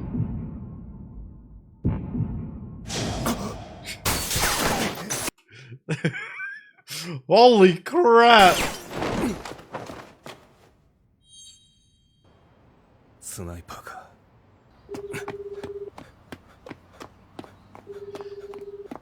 I'm pretty sure that's dangerous as well as being out in the open with the sniper on you. Wouldn't it be better to get into like a crowded street with a bunch of people nearby, or a place where the sniper can't really see you, where you're able to blend in? Yeah. Ooh, he's flawless though. 誰ぞいか。珍しいね。小田作から電話なんて。狙撃された暗号の部屋だ。今狙撃手を追ってる。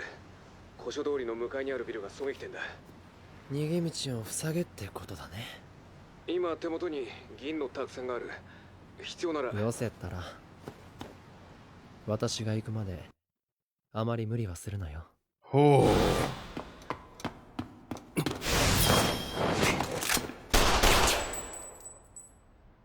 う。動くな。逃げずに待ち伏せ。狙いはこの金庫か。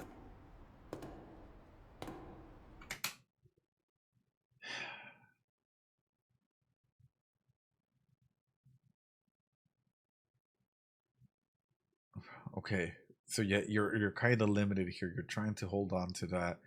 There's two choices that you can go ahead and do, and I think for the most part, if I were in your shoes, I would probably throw that at the person holding the gun, shoot the person, then back kick the other guy coming through with the knife and shoot him as well.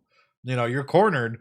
You're cornered, but you have to think of a way out. They want what's in the safe. That's the most valuable thing. So throw it to the person that can close the distance the quickest, which is the guy with the gun. So you're able to go ahead and at least have a fighting chance with the other guy. That's insane, though. That is so, yeah, throw them off their rhythm at this point in time. Yeah. Oh, shit. Or that. That works too. You know, that absolutely works too. My bad, chat. Hold on. That is what if they have someone on the roof? That's if they had someone on the roof, you know?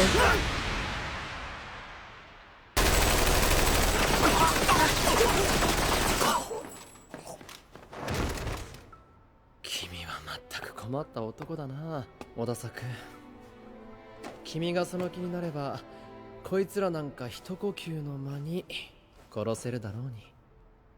俺の異能力、天意無法は。Unless, of course, again,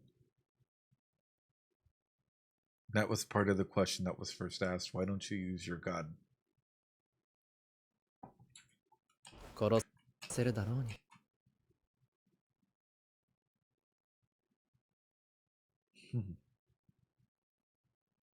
Everything's kind of tying in my brain together, like just kind of latching on, like my neurons are just like forming these attachments, you know. He's so pretty. The Zai's always pretty though. 俺の異能力、天意無法は5、6秒先の未来を予見することができる。殺したのか。生け捕りにしても情報は引き出せないからね。何しろ奥歯に仕込んだ毒薬の味が大好きな連中なんだ。分かってるよ。そういう意味で言ったんじゃないんだろ。けどね、相手は戦闘のプロだ。いくら君でも殺さないなんて無理だよ。Right. ああ、お前が来なければ死んでいた。小田作之助。何があろうと絶対に人を殺さないという心情を持つ奇妙なポートマフィア。その面倒な信念のせいで組織内では使い走りのように扱われる。Sure. あれだけの腕を持ちながら。その手の苦情はもう何万回も受けたまってる。それよりこの襲撃だ。一体何者なんだ。Interesting though. Interesting shot. Interesting shot. How do you want to live your life? Is it one that like you're happy worth living, right? That you're okay living, or one that's filled with shame? I think this is a critical moment for you. How do you want to live your life, right? He's clearly choosing one, like live a life where he feels comfortable in not killing others while you don't value life itself at the moment. そいつの腰を見てみるといい。旧式拳銃を下げているだろう。そいつはグラオガイストというらしい。古い欧州の拳銃で連射性と精度がお粗末だから、この狭い路地では威嚇くらいしか使い道はない。おそらくその拳銃は彼らにとってエンブレムのようなものなのだろう。自分たちが何者か示すための。何者なんだ。 Who are they? ミミック。ミミック。詳しいことは調査中だよ。Okay, considering that it's Mimic, they're either American or they're English. They're either American or they're English. If the name is Mimic. Because if it was Spanish, it would have been El Cucuy or, you know, La Llorona or El Chupacabra, you know, or like some other name out there, right? Or Mexican. So we know for a fact that it's not like the Mexican like mafia cartel out here like trying to do this, right? El Cucuy, I'm crying. If it was the Italian one, you know, it would have been another one, right? Like we would have definitely known it was Italian. If like maybe so it's making me wonder, like this has to be either the American or English, right? For Mimic. Could be German. I don't know. Does Mimic have a Germanic root inside of it? Oh yeah, like we're the Canadians. There we go. 何かわかるかもしれないね。この金庫を取り戻すためだ。金庫？暗号の部屋にあった。Close. 鍵がなくて開かない。なんだ、そんなこと。どれどれ。Dazai, master of unlocking. Oh my goodness. 開いた。器用なやつだ。おい、なぜだ。お前さっきこの銃はエンブレムだと言ったよな。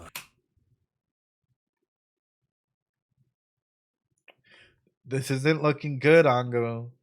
Unless it was planted.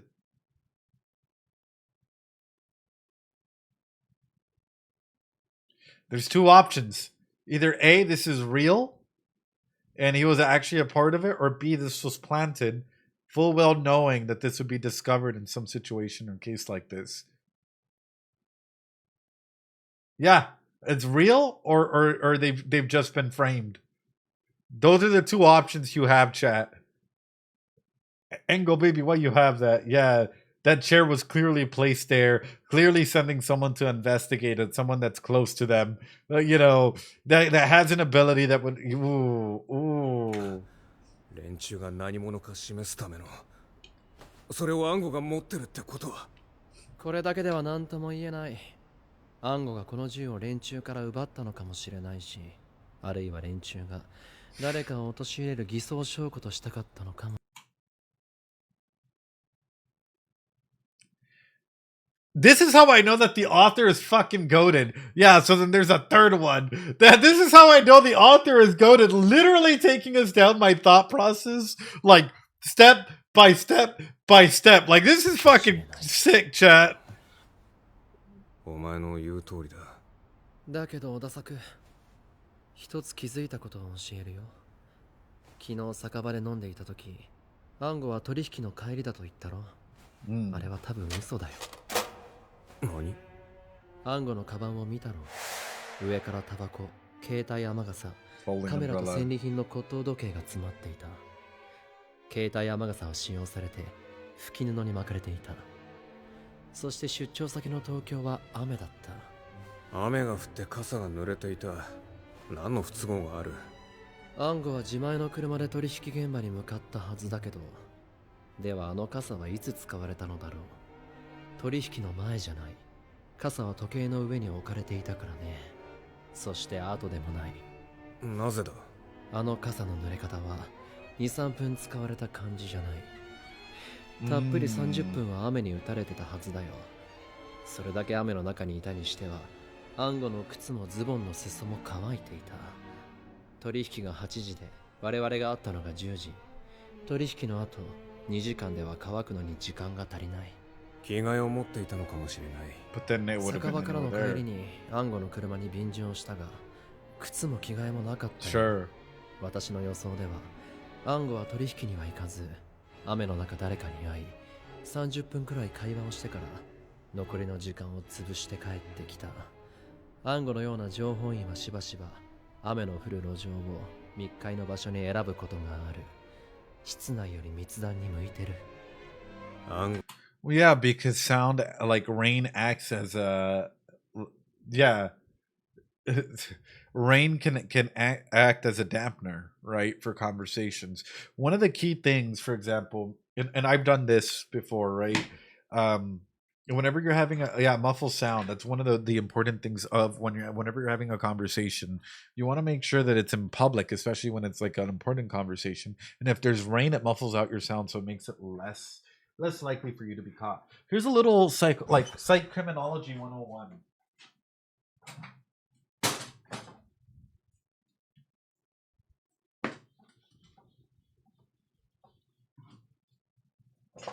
I need a new marker. All right, Psychcriminology 101. So yes, your meeting location should always be different. Also, you should know all routes to and from your home at all points in time. You should know how to get in and out of your home in every single capacity, every single moment.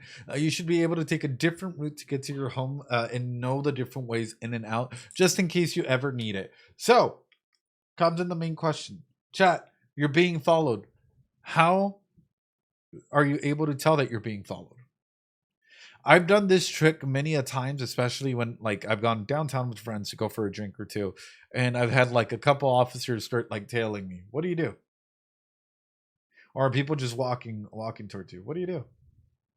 What's an easy way to let them know that you know that they're being followed? Exactly. One of the key ways to do this is 4 right turns. Sounds simple, right? But when you do something like this, right, cognitively, it showcases, I know you're following me, right? And anybody worth their dollar, right, will immediately know that you're onto them. So it turns from them being the predators and you being the prey into you being the predator because you're controlling their tempo and them being the prey. And individuals hate this. Because you're setting the tempo and you're also aware, so you can set the next location and set traps for them in that regard. I've done this with police officers, with individuals following, right? Because sometimes they think that you're drunk driving or whatever that may be. And I start doing this and I start like in the moment that they realize that they're being played, right? They just like storm off and like zoom out another direction. This has happened various times with my brother and him being like, "Oh, you're doing," like he's like, "You're doing it." I'm like, "I'm doing it," because I can clearly tell that like they're in such a small space, right, that the power dynamic has shifted into your favor. It is such a small thing like this. Here's another one. You're talking with someone. You're talking with someone and like you're setting the pace of conversation, right? Or they're setting the pace of conversation. They're trying to get information out of you. You guys ever met car salesmen that are like very good, like super fast pitchers and like blah blah blah blah blah blah blah blah blah blah blah, right? Here's something that you can do that can also help you regain control in a situation like this. Sketch, thanks so much for the sub. I appreciate it. Simple, right? Ask an out of nowhere question, because what you're doing is salesmen, like auctioneers, have a tempo and speed that they follow. And this goes for any situation, interrogation, whatnot. Tempo and speed that they get to control the narrative and the situation that's going there, right? So the moment that you're able to go ahead and throw them off their tempo and speed altogether and you gain control, this script starts to fall apart. And now there's pauses in between. Do it again. Now there's more pause. Do it again. Now there's more pauses in between. Do it again. Keep doing it again. And all of a sudden, their script that they're so used to starts going off the walls. I like to ask silly shit, right? Like, how many pink dolphins do you think could fit in a 3-foot door? Do you think, like, how many minutes do you think that it takes from the sun's rays to reach us? And is that really going back in time? Wow, you know what? That sounds fantastic. But at the same time, do you think that like younger you like to play with Xbox more than PlayStation? You see how like weird, like that makes your brain go what? And all of a sudden you start gaining control over that conversation element from a rhythm that they've tried to set. All of a sudden, it's like you just asked an out of nowhere question and you keep going. And you start coming through. It is such a phenomenal moment, an aspect of conversation and dialogue, when you see the brain struggle to try and keep up with the normal pace and rhythm that they were trying to set, to now putting little breaks in between for them to come through. Yeah, you can ask them about ice cream, about anything, right? As long as it comes off of like something that like isn't a part of the conversation that they're trying to set. It is so interesting to see the brain scatter through and try and do certain things. A small little thing, just a little side here, right? That I love to do as well, and this is dark psychology. I think we're in the dark era, so you guys are going to learn dark psychology as well. Is I have a habit of like, I will mirror your gestures, right? Like I'm talking with you. If you're doing this, I'm doing this as well, whatnot. If I want to regain like, control in the conversation and we're going through everything, if I'm so used to learning mirroring your gestures, what do you think happens the moment that I stop altogether using any gestures? And all of a sudden I'm talking to you like this. And it's okay. So this is what I think will happen. And you're so used to me moving my hands and, you know, absolutely going wild that this feels unnatural to you, doesn't it? Yeah, it gets very uncomfy. And guess what? Now that I've made my point. So yeah, what do you think about that? And it's just very much aligned where your brain will fucking lock in. It makes them uneasy, but at the same time, it makes their brain lock into whatever you're saying. And then the moment that you go back to the gestures that they're normalized, it's like, oh, okay, I guess we're good. You know, it's so like our brains are so used to routine and shit like that it's awesome whenever yeah, assume you're a mimic. It's awesome to see little instances like that. Anyway, there's a little bit of dark psychology for you. Let's keep going. ポートマフィアの秘密情報員だ。誰にも明かせぬ密会の一つや二つあるだろう。ならば一言言えばいい。言えないと。そうすれば私も小田作もそれ以上は聞かない。そうだろう。確かにその通りだ。なのにアリバイまで用意して密会を隠したかった理由は何だ。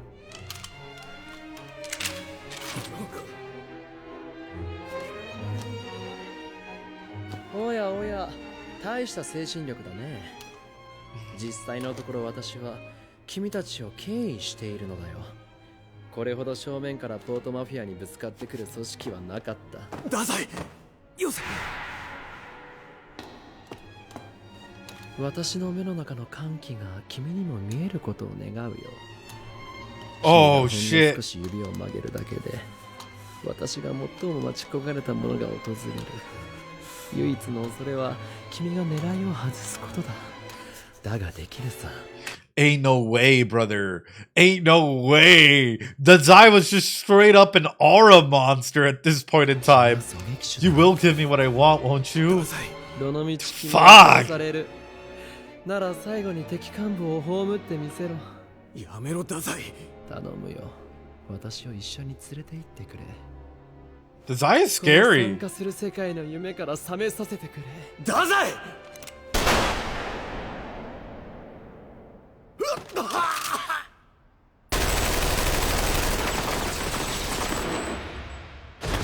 ！And he used his gun! 悪いね、びっくりさせて。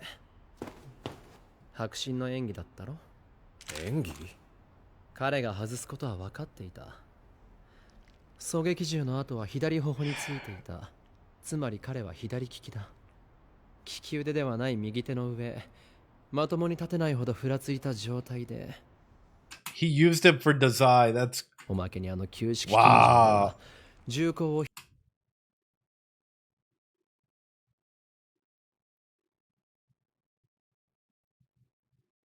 額につけない限り I don't think he missed, brother! 会話で時間を稼いで彼の腕が疲れれば、あとは小田作が何とかしてくれる。やめろ、太宰。もういい。小田作。And he has that wind? And he has that, like, aura wind that comes through? もういい。He has the aura wind! That's his true ability.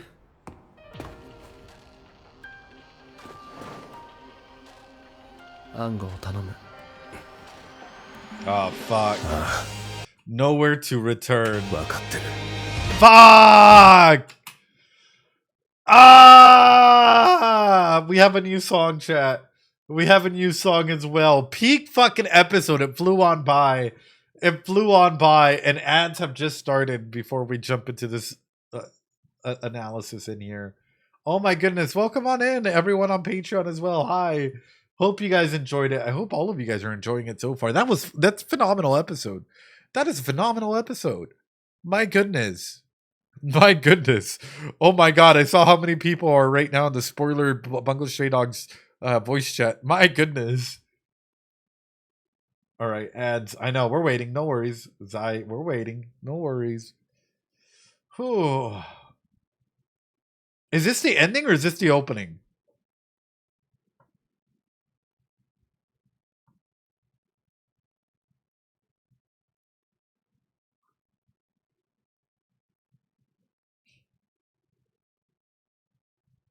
It's the opening for the they put it at the end. Okay. Wanted to make sure. Also, thanks so much for all of you being here. Despite Twitch now implementing apparently a bunch of like limiting views or something. Like, I can't say it enough. I really, really appreciate each and every single one of y'all for being here. So, arigato gozaimasu. Thank you so much. I have high expectations. I have high expectations too. Damn. All right. I think they have a minute. Thank you so much for having fun and for being here. I have to sleep. No worries, Gwenny. Thank you so much. I appreciate it. You still have ads? No, not the ads. Thank you. Thank you. Arigato. Alrighty. Let me know when y'all are back. That's peak, dude. That is peak. My goodness.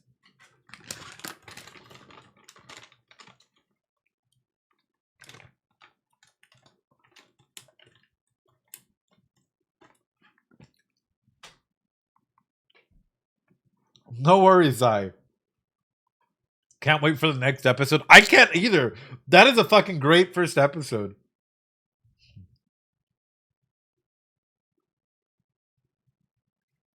Yeah, I hope this this analysis of season 2, episode 1 was up to your standards. Because that is really good, dude. Like, thanks so much for subbing. I appreciate it, Stray. Arigato. I love this season. This is great. All right, you guys should be back. Let's go. 30 seconds left. No worries. I'll count. 1, 2, 3, 4, 5, 6. I know the Zai's monologue at the very end and still getting, even if it's scratched, still getting hurt, you know, but him just not caring. That's oh.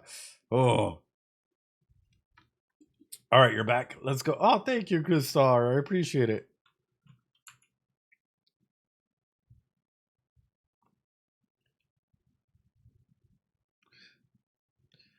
Struggling, held down, or searching for life's meaning.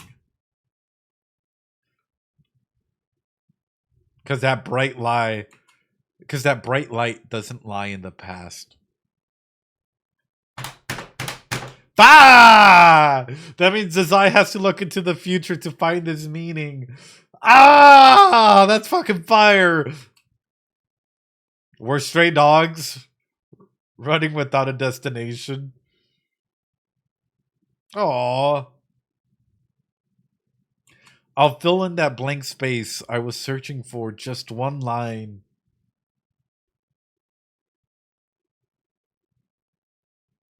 I asked for way too much, but I guess it won't get me anything.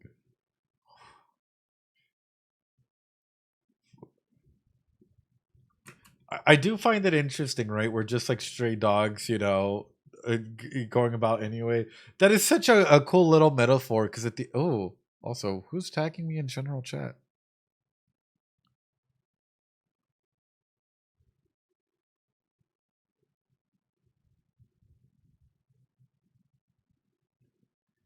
Yeah, I was about to say it's unfortunate, like, or how else do I put it? Right? It's interesting that metaphor of like, oh well, we're stray dogs, you know, we're just going our way through life trying to find like, you know, our answers or solutions. Why does everything always end up falling apart? Oh, falling away. Oh,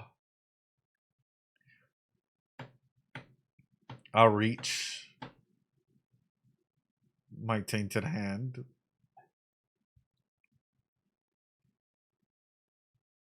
Up to the sky, desire, resistance. I'm searching out my reason to leave because at this rate, the answer probably doesn't lie in. Oh,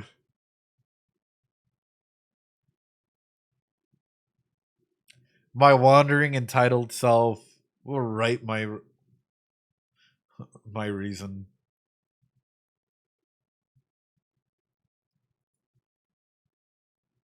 Nah, that's not enough.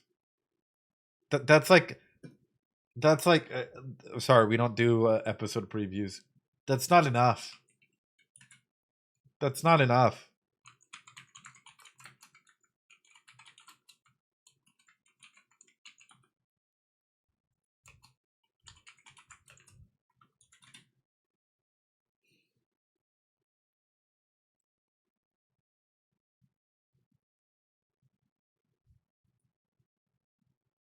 That's like 5 seconds.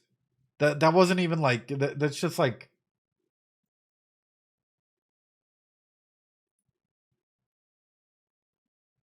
Also, I didn't know that there was a Bungo Stray Dogs wiki apparently.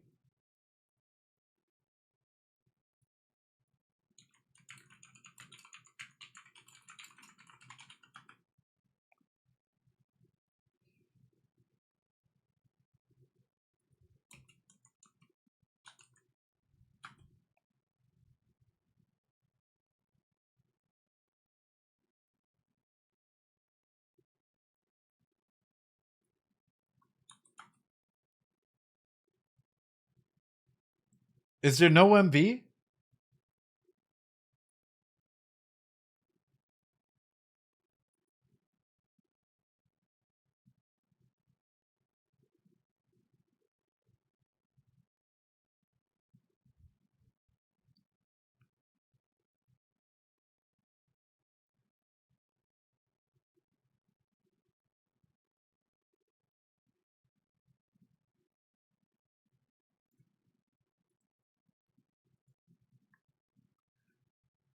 Oh no.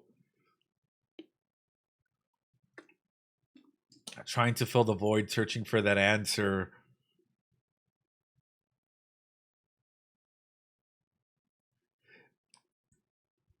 Forcing what isn't there only leads to having nothing.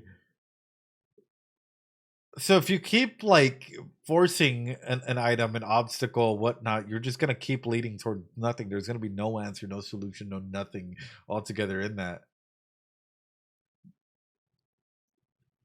Why does it always overflow and fall? I do wonder, does the Zai view himself as not clean? Hands like stained with grime reach towards the sky. Like, does he view himself as dirty? Or not dirty, but like full of like grief, full of like the death of the past in this regard, and even for others as well that work here. Tainted, yeah.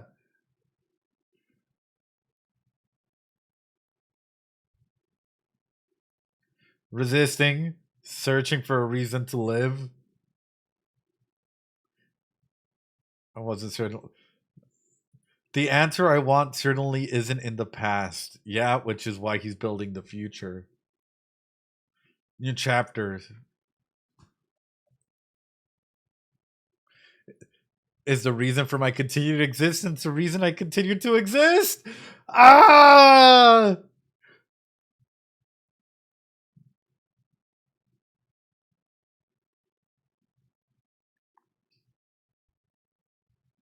Floating between these lines, what lies and definitions of truth are completely meaningless.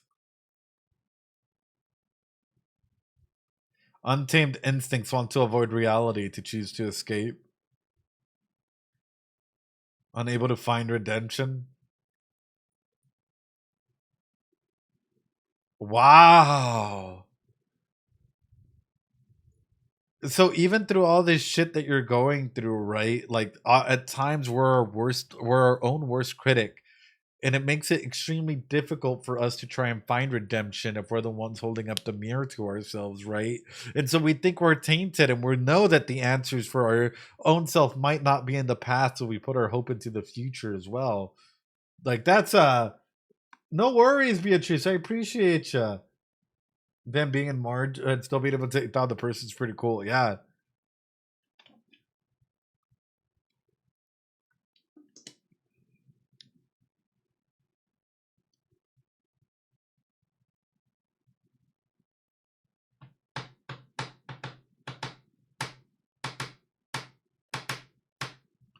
In the desert, like signs of text.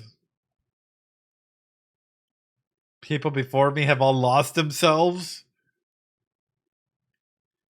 The intricate paradoxes.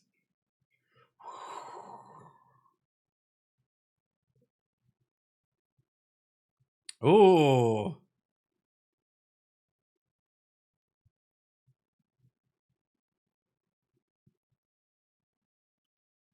Good.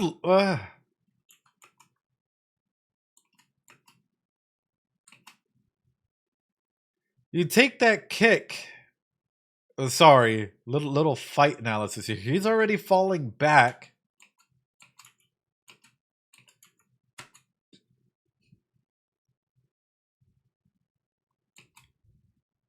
Remember the basics of CQC. Love how the eye is immediately making contact with the gun here, right? Where is it at? I'm surprised that he didn't try and close the distance with this other hand here. Well, I mean, he does, but he goes more for a trip or for a hit than for a disarm. Okay, gets kicked, pushes him down, doesn't mount, allows him to get up.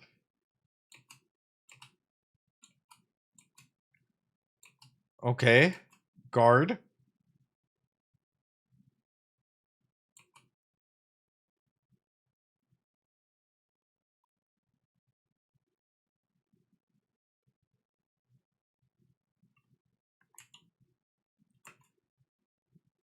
I get it. It's acting. It's acting, okay? It's acting. It's okay, chat. It's okay. It's acting. You know, I do find it interesting that the guard in the bottom doesn't close his guard. Closing guard is when, like, you wrap your feet around the individual. And so, like, you tighten it so that way you're able to control him. And if you're able to grab his head and push him close to your body, right, you have more control and more ability to breathe so that the individual isn't punching down on you, right? So you're able to control a lot more movement if you're able to close guard in this manner, right? However, the fact that he's on top and he's able to pass his guard already is already showcasing, like, yo, this top trained soldier is they ain't top trained, you know. Like, he already passes and goes into a side mount here. Yeah, close, because it means I can do the best most fun move. And immediately into the choke. Like, oh no, brother. Don't force what you never had. Rebelliousness stems from never believing.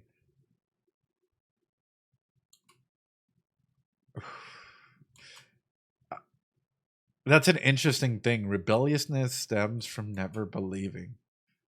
Understanding that pain, realizing that this will be the beginning of redemption.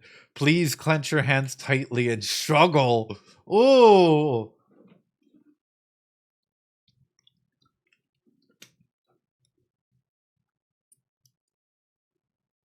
Desperately atone for sins. Search for a reason to live. Struggle. Search for a reason to live. Keep going. Don't just give up yet, even if your sin-atoned hands have to reach for the skies here. Ah! Yes, it's the stray dogs that didn't have yesterday.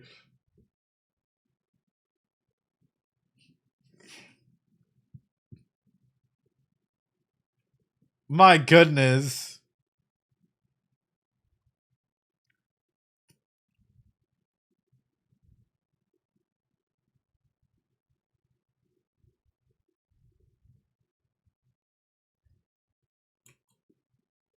So that means that the other guys, Oda and the other guys are dying, huh? And this is Dazai getting out of here and probably leaving the Port Mafia and continuing to find meaning for himself and living for the others, the other stray dogs that couldn't get out of this dark hole, dark pit, whatever. Oh.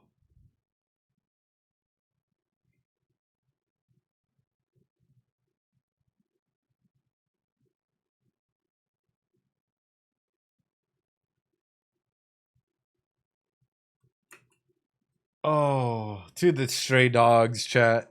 To the stray dogs. My heart. My heart. My heart. Can't we just be happy or something? Can't we just be happy or something?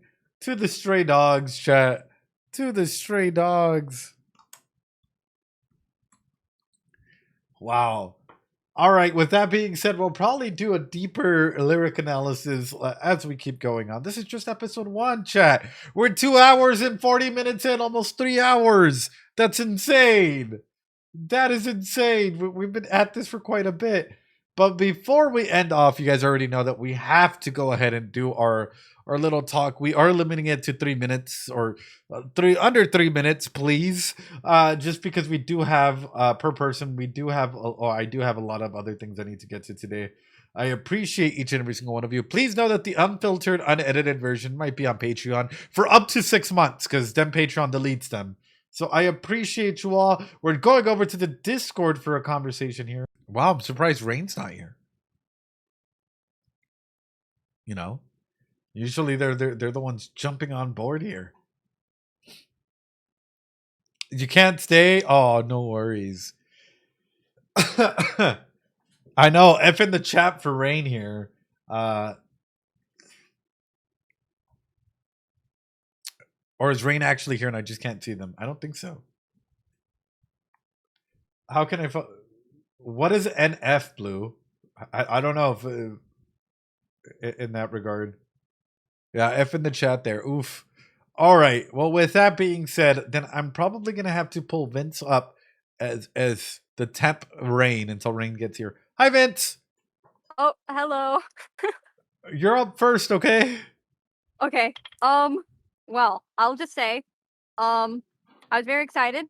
Oda has been my favorite character for like damn near 10 years. So Damn. Well, Oda's great for a character. Like, what an introduction to them. yes. I love him a lot. He's very special to me. So, question for you, Vince. Did you see all the death symbolism your first time watching this episode?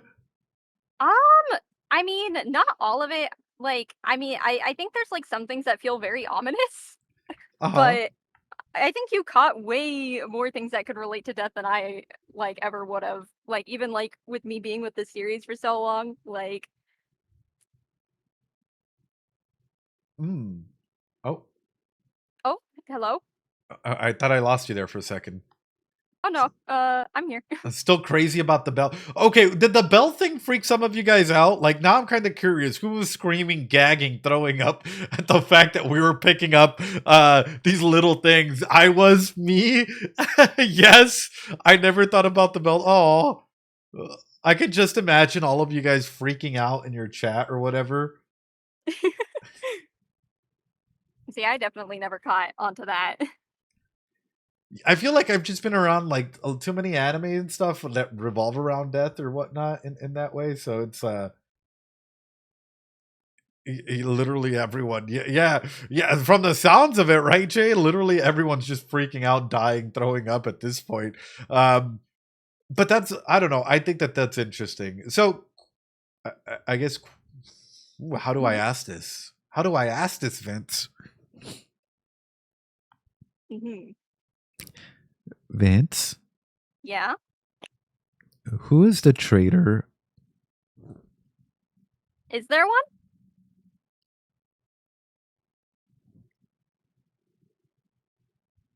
Vince? Yeah? What are Maury's plans with the Americans? I don't know. Vince? Mm-hmm. Did you get bingo? No, I did not. No! I'm close. Oh shit, already? Was it only for this episode or was it for the entire like season? That's a hard question. I don't know how to answer that actually. So I'm guessing it's for the entire season then. Wait, then that's scary. What the fuck? How much should I get?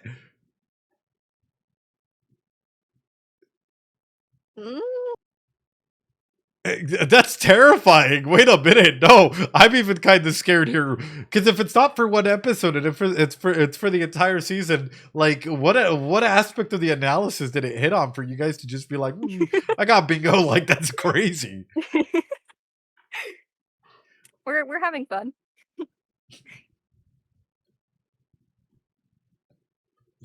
So, I guess follow-up question for you, Vince.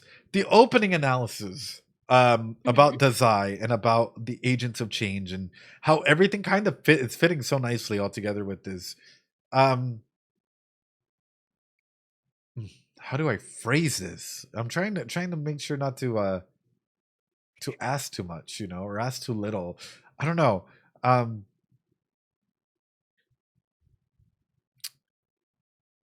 I guess in this regard. Actually, I'll ask a fun one. Do you think that if Oda used his gun, considering how awesome his ability is, he could have been one of the executives? Ooh. Or higher up there? I mean, Dazai did say that Oda is capable, and that because he chooses not to kill everyone, he's used as an errand boy. So.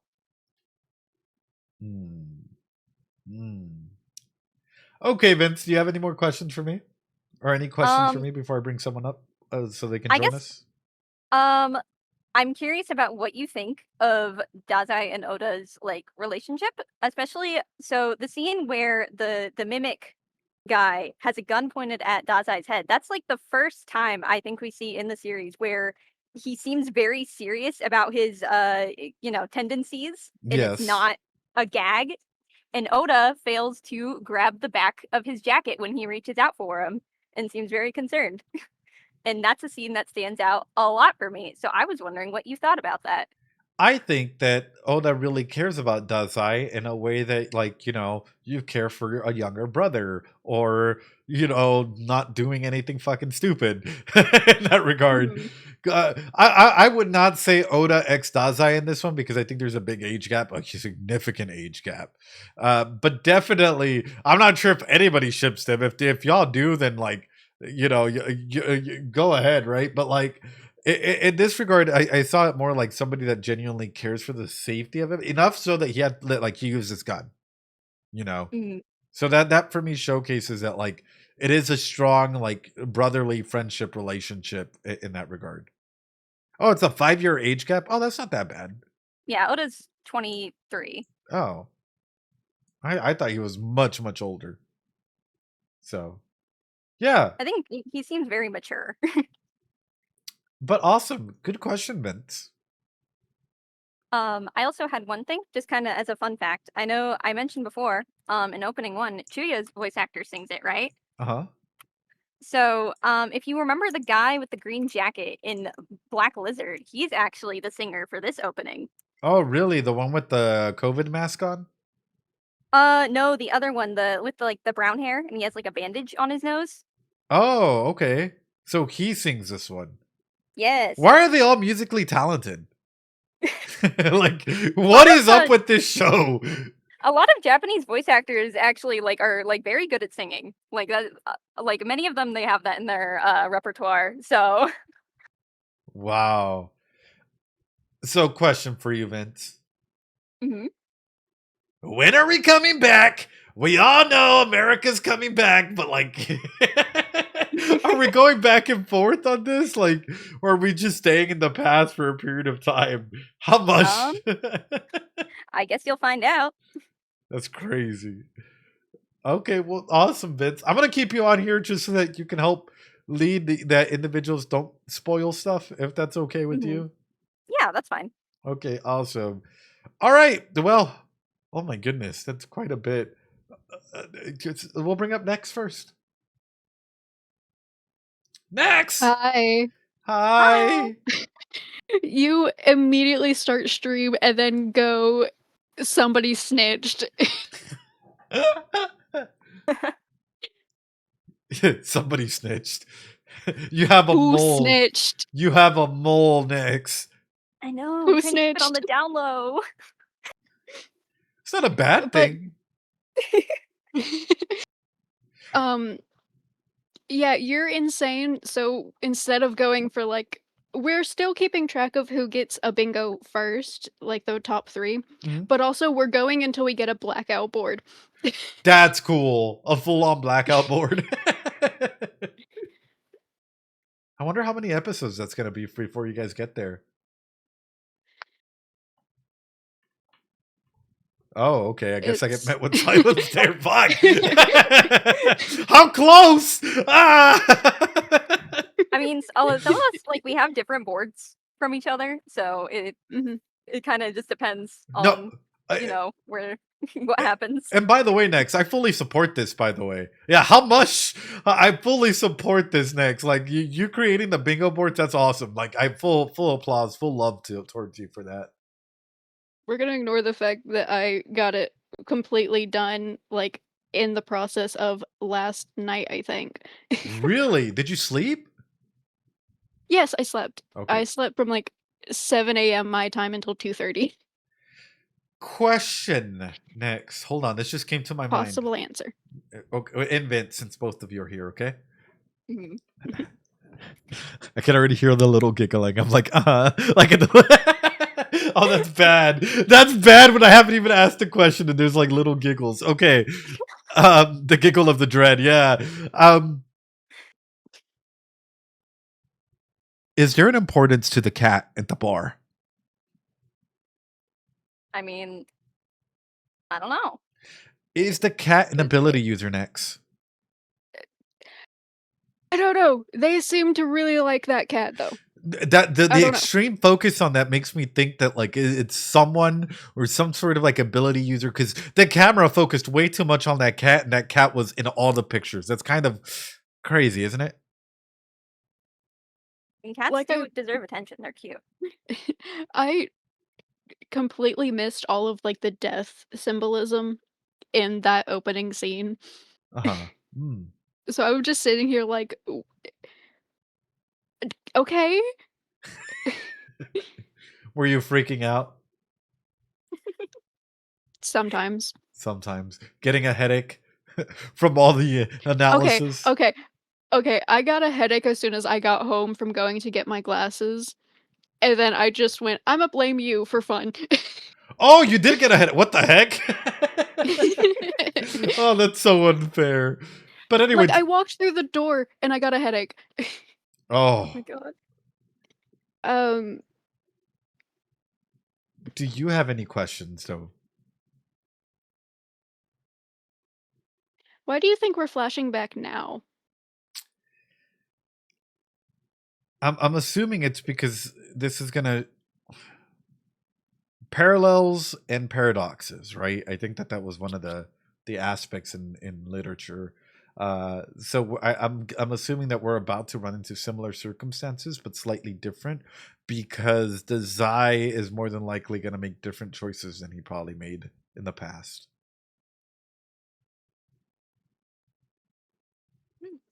I'm assuming so, because it's like, otherwise, why would we reflect?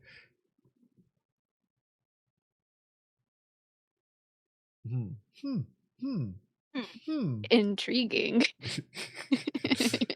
Okay, do you think Mori's hot? I don't like him. I don't like him. He's one of the anime characters that makes me wish I could punch an anime character. Fair. Yeah. Fist to face.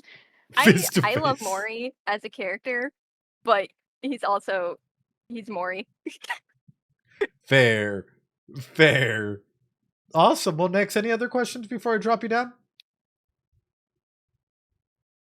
I don't think so. Or I'm just going insane keeping track of bingo. Keeping track of bingo. Thank you so much, as always, especially for the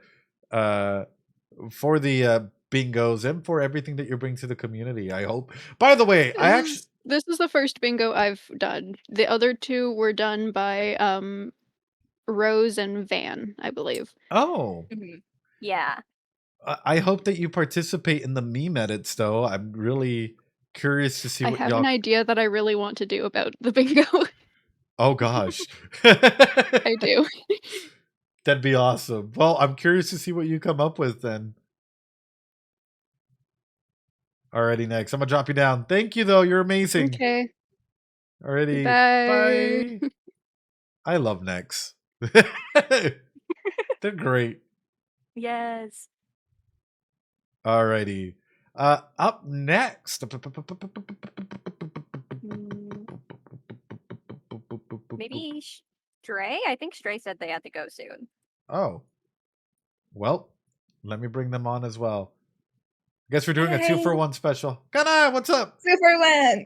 2 for 1. Stray, what's up? Stray. Hi. Hi. All right, Stray, we'll knock yours out because I saw that you got to go ahead and dip. Yeah, I mean, like, I just wanted to talk because this is like my favorite arc ever, so I was very excited for you to see it. We are too. Yeah, because I mean, Adazai material for analysis is always good, right? Oh, yeah. Always. I don't know. I was kind of curious because you said that you found him scary this time. So why? Why exactly is that? Because this is Dazai without all the filters.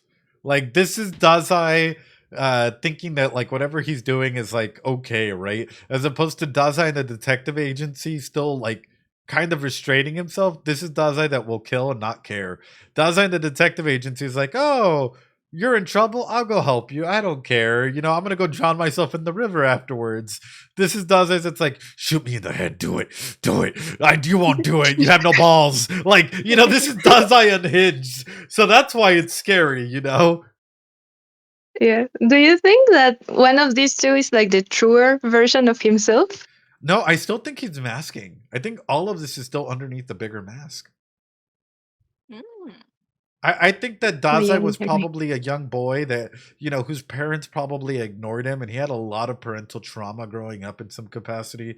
Either his parents were killed, or his parents didn't like him or ignored him, or something along the ways. For me, Dazai showcases a lot of what an abused child showcases throughout adulthood, right? Which is forming a lot of masks to try and please others, and then so that way people don't really attach to the real version of yourself, because that is too scary to be vulnerable and showcase that version. Okay. Is it possible to like develop that kind of, I don't know, masking and everything without any background of abuse? Yeah, it's called it's called antisocial personality disorder or spectrum, and it's an aspect of sociopathy. Oh, okay. Do you think that he fits that profile? I mean, I have a feeling that there's probably a lot of abuse and stuff out there. If there's not abuse, then he probably would be classified as APD. Yeah. Okay, thank you. That's it. You're like, oh, okay, thank you. Okay. Sorry, I don't know how to talk. Stray, that was so wild. You're just like, oh, okay, thank you. I'll take that into consideration. Yeah. I mean, earlier when you were talking about like Odasaku, and he like wasn't like giving the same energy, right? As Dasai. I just thought it was interesting that you said that it was like a disconnection there. Like I see it kind of the other way around, right? Like, if you don't have to pretend, isn't that like because there is trust in that relationship? Is there trust? Like I mean, it seems to be that way, right? Or is there an illusion of trust? Well, do you mean trust as in, like, thinking like one won't betray the other, or just trusting with like your emotions, or? So what is trust? Isn't it like opening yourself up to be vulnerable with a person because you don't think that they will hurt you? I mean, is that trust? I mean, a form of trust. So you see what I'm getting at is trust is layered as well. And trust, like absolute and complete trust, is very rarely seen. And especially from the Zai, like even with that sushi, he was like shit testing him like time and time again in the first season. And Kurikita and all the individuals at the detective agency. It's like there's trust, right? There's trust that they might come through, but is there unequivocal trust with the DA? And then like flip it back over to the Port Mafia, and is there unequivocal trust there, or is he hyper analyzing, hyper fixating on everything? Because like I guess the best way that I can put it is, does Dazai even trust himself?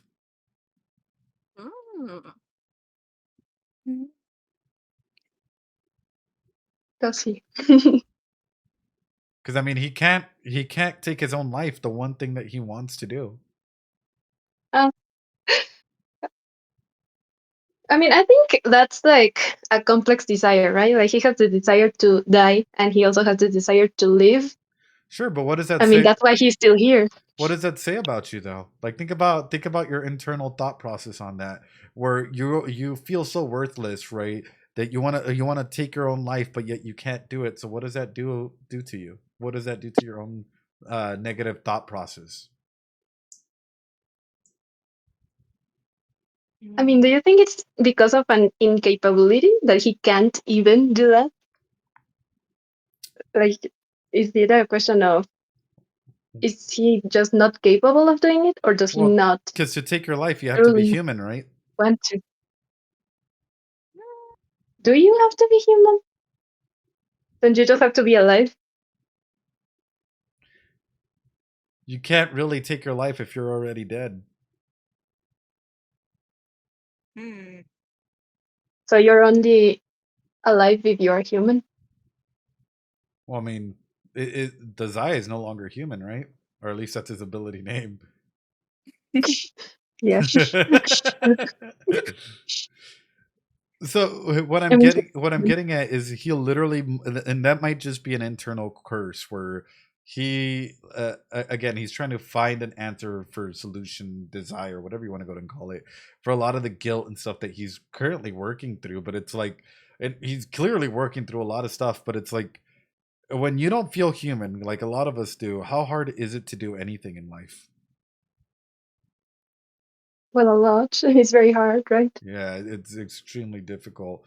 And then it makes you feel even more like a failure if you can't do the one thing that you're trying to do right, and you keep failing, whether that's getting out of bed early, cleaning your room, doing your homework, establishing healthy relationships. And if you're just struggling and struggling and struggling, it ends up taking a bigger toll on you, where like that is your end goal and you keep trying, but it's like, how resilient are you, and how resilient is Dazai? And even further than that comes in the question,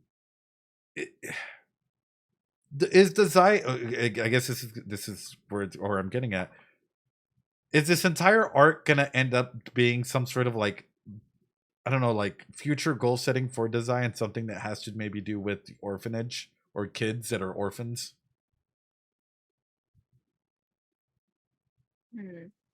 I mean, I think what happens in this arc is going to have an impact on him as a person. So that's a very scapegoaty answer. I asked that because of episode 1. It's in the rewatch, that we did, and we were talking about how, like, Dazai acts differently around Atsushi, and seeing the difference between Atsushi and Aku, you clearly see that there's a different goal, a different segment in there. So I don't know. I'm just conceptualizing this. I'm breaking this down. Anyway, any final questions before I take you back down, Stray?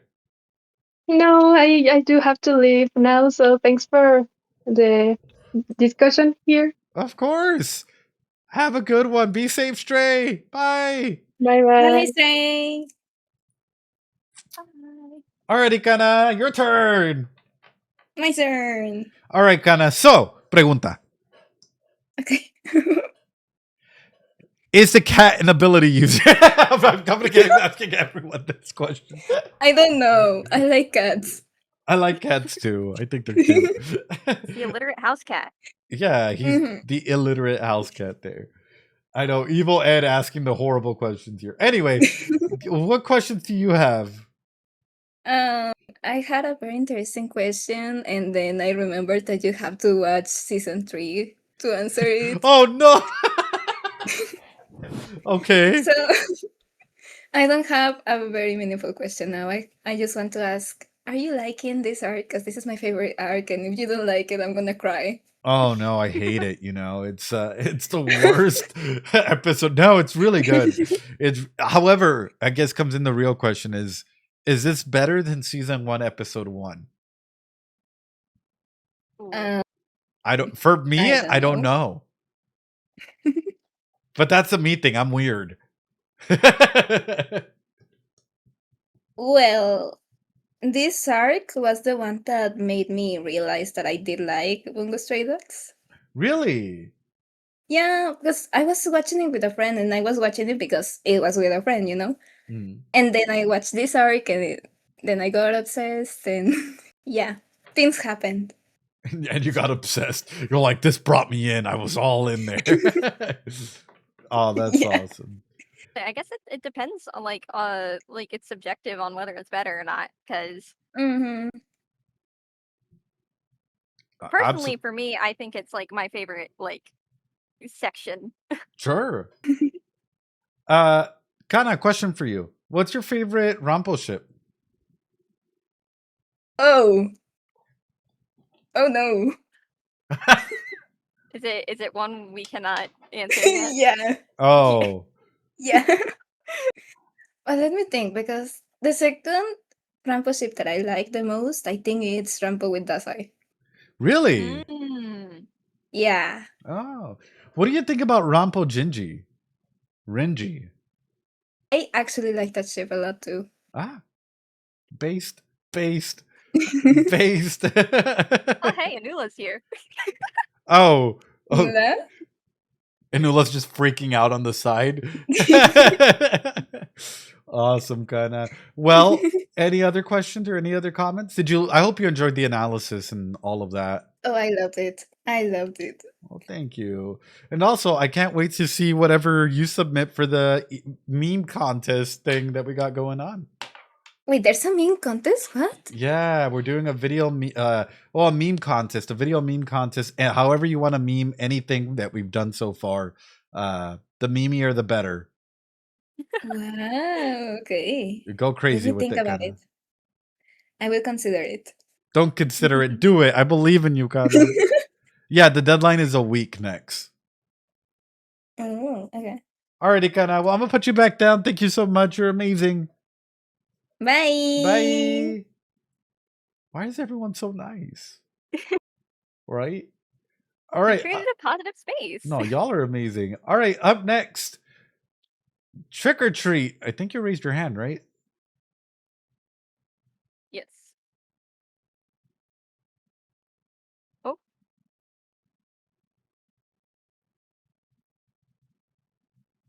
Oh, well, you're invited to come on stage if you want to come on. Oh. I guess I think it might have been. Oh. You can speak. Trust me, you're fine. You're fine. You'll do great. We believe in you. Hi, Trick or Treat.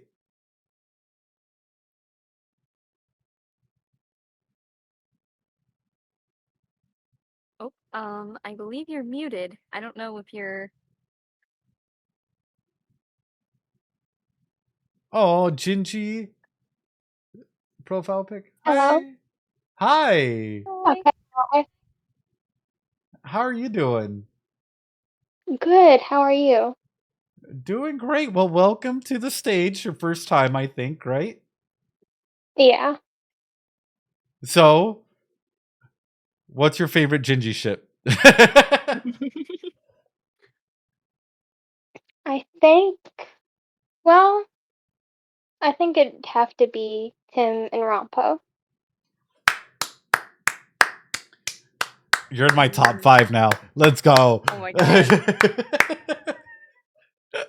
Yes, we got to start with the real questions. Ranchu winning. The most important question. Absolutely.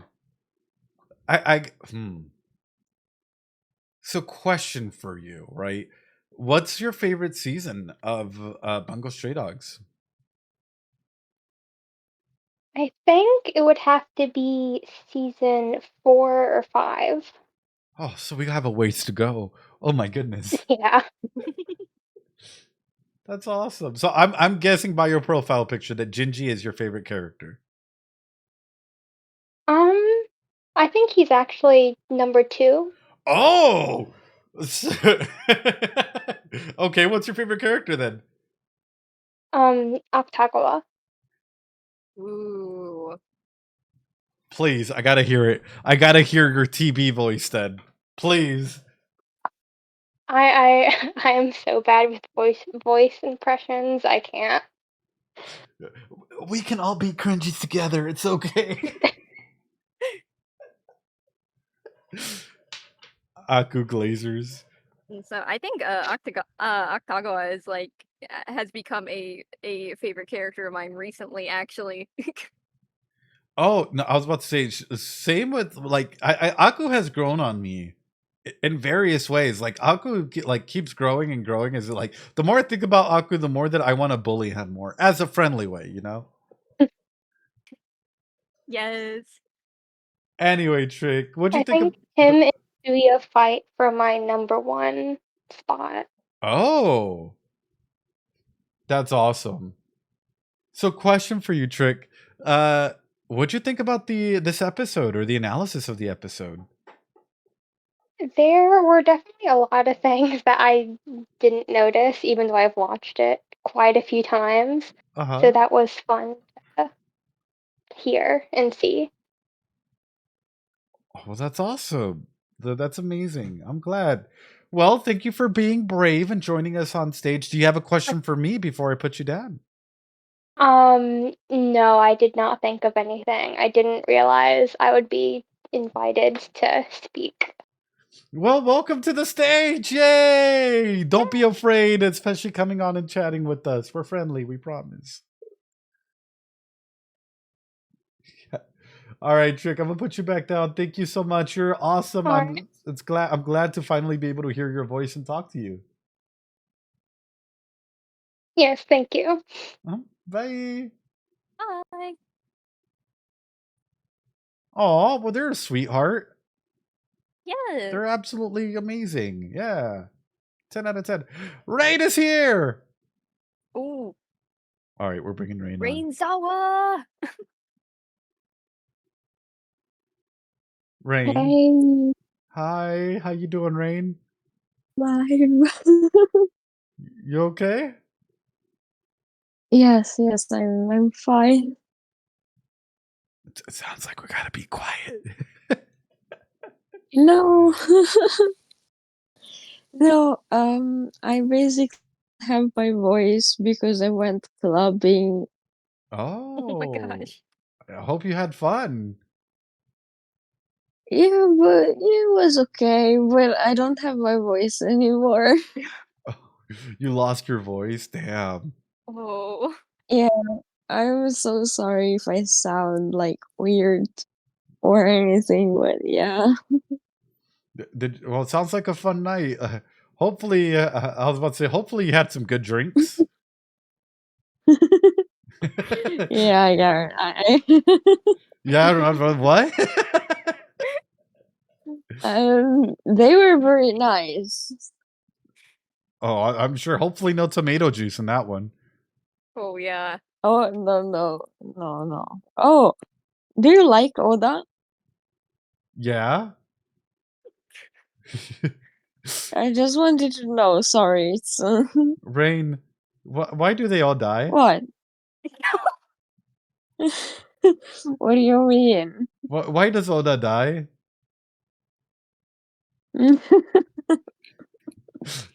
Are you sure?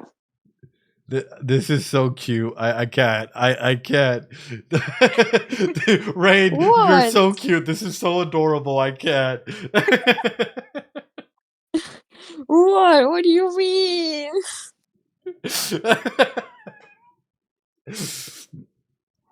Go easy on them. I'm... Chat, I can't stop smiling. This is cute. Okay. So, yeah, why does Oda die, Rain? I don't know. You tell me. You know what? Let me follow. Why don't you tell Let me? me follow your theory. Hold on. Why don't you tell me, Rain, why the cat is an ability user? The cat? Oh. The ability to be cute, maybe. Oh, and fighting with kindness. Oh. I just can't. The cat. Okay, I got it. I Why thought you you said laughing? Dazai dies though. Did you do any shots, Rain? Yeah, I got offered one. One? Ah, Rain. I thought we were going to do tequila shots together one day. Yeah, but it was the last one of the I don't know morning. Oh my gosh. Oh my gosh. And What? it's okay, I'm fine, don't worry.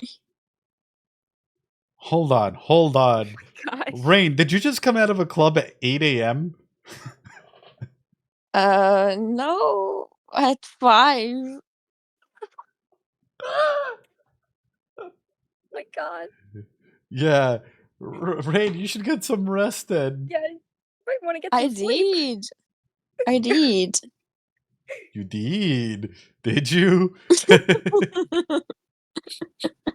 No, I did, and I will right after this talk, but I really wanted to know your thoughts. Well, Rain, we had a lot of fun. I know, Evie. We had a ton of fun. I think we spent like an hour theorizing on the whiteboard before we even touched the episode.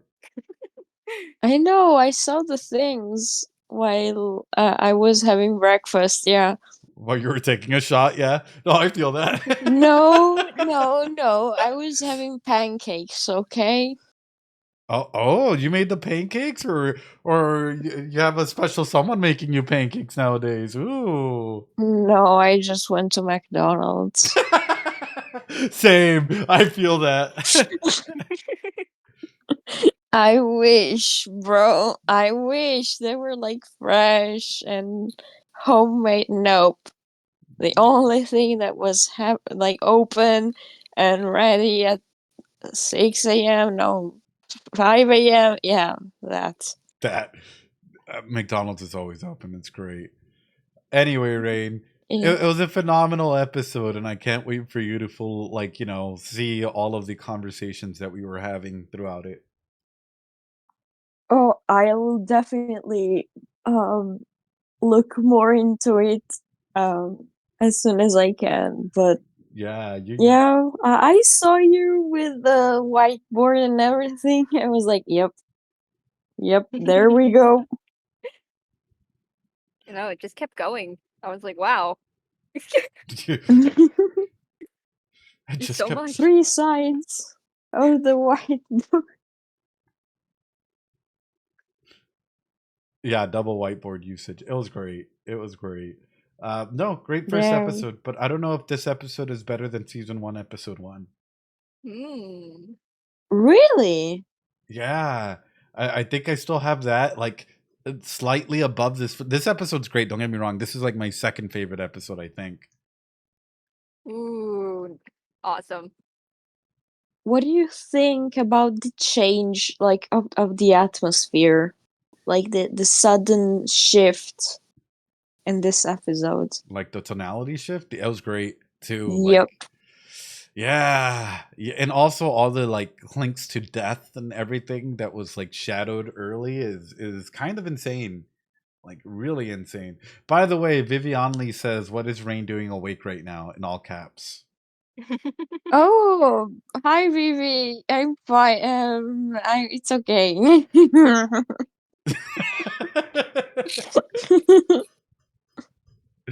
It is not okay to laugh. Oh, Rain, are you alive? Of course I'm alive. What do you like? How do you think I'm answering your questions? I don't know. I mean, we're doing that joke as well. Is like, is Dazai even alive? I don't know. Are we even alive? Is this world real? Are we in a simulation? Ah, Deep cuts here. right. But Rain, you should probably go get some bed. We should probably go to bed in general. What do you mean? I'm fine. Go rest up, Rain. I appreciate you being here. Trust me. I'm here. I can stay for a little bit, and I promise I will rest as soon as we're done. Rain, promise. I'm getting a call from my mods that they're making an executive decision here that you need to go rest, and I kind of agree with them. No. You need some rest, No. Rain. I had a lot of time to rest. Don't worry. Why does that sound like it has like a triple meaning? Right. What? But yes, 3 hours No, is not a lot. Go take a nap, please. I did, and I will. Uh-huh. Don't worry. I really like this conversation here. Just don't mind me, please.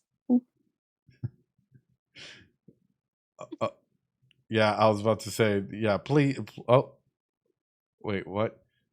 Oh, somebody wants to come What? up. Hold on. Hi, Vivi. Oh no! Oh no! Hi. Hello. Do you mind telling me what the hell you're doing awake right now?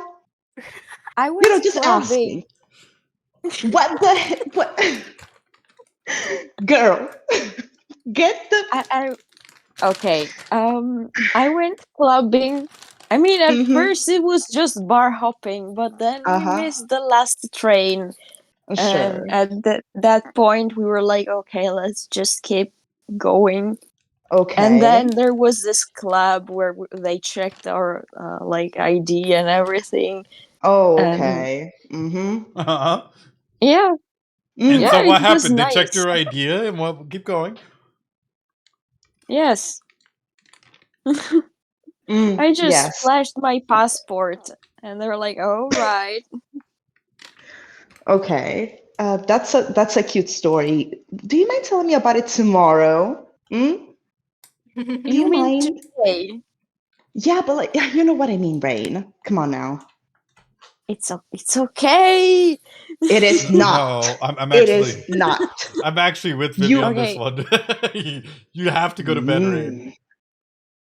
Okay, for the people listening, Vivi is a really, really dear friend of mine, very dear, and we also watched Bungo Stray Dogs together and everything. Vivi is currently in Italy, And base, so they have a we've been. Via profile picture. Yeah. Yes. Yeah.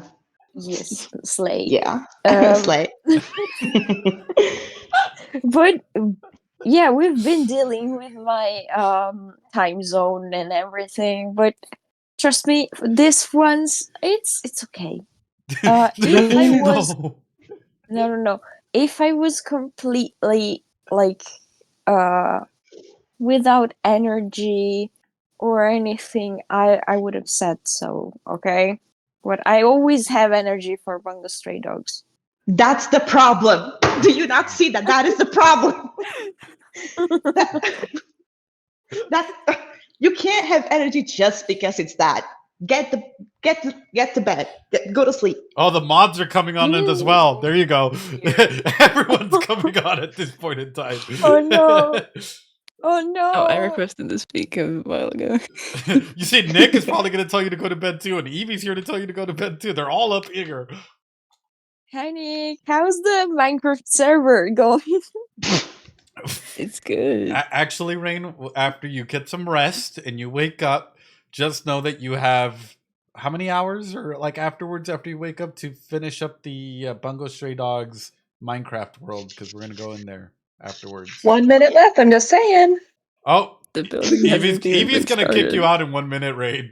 Just letting you know. Oh, Evie, please. I told you they made an executive decision. Listen. I'm gonna pull out my teacher persona here, and I'm gonna give you two choices. You can either hang up now, or I can hang you up in a minute here. Which one would you like to choose? Rain.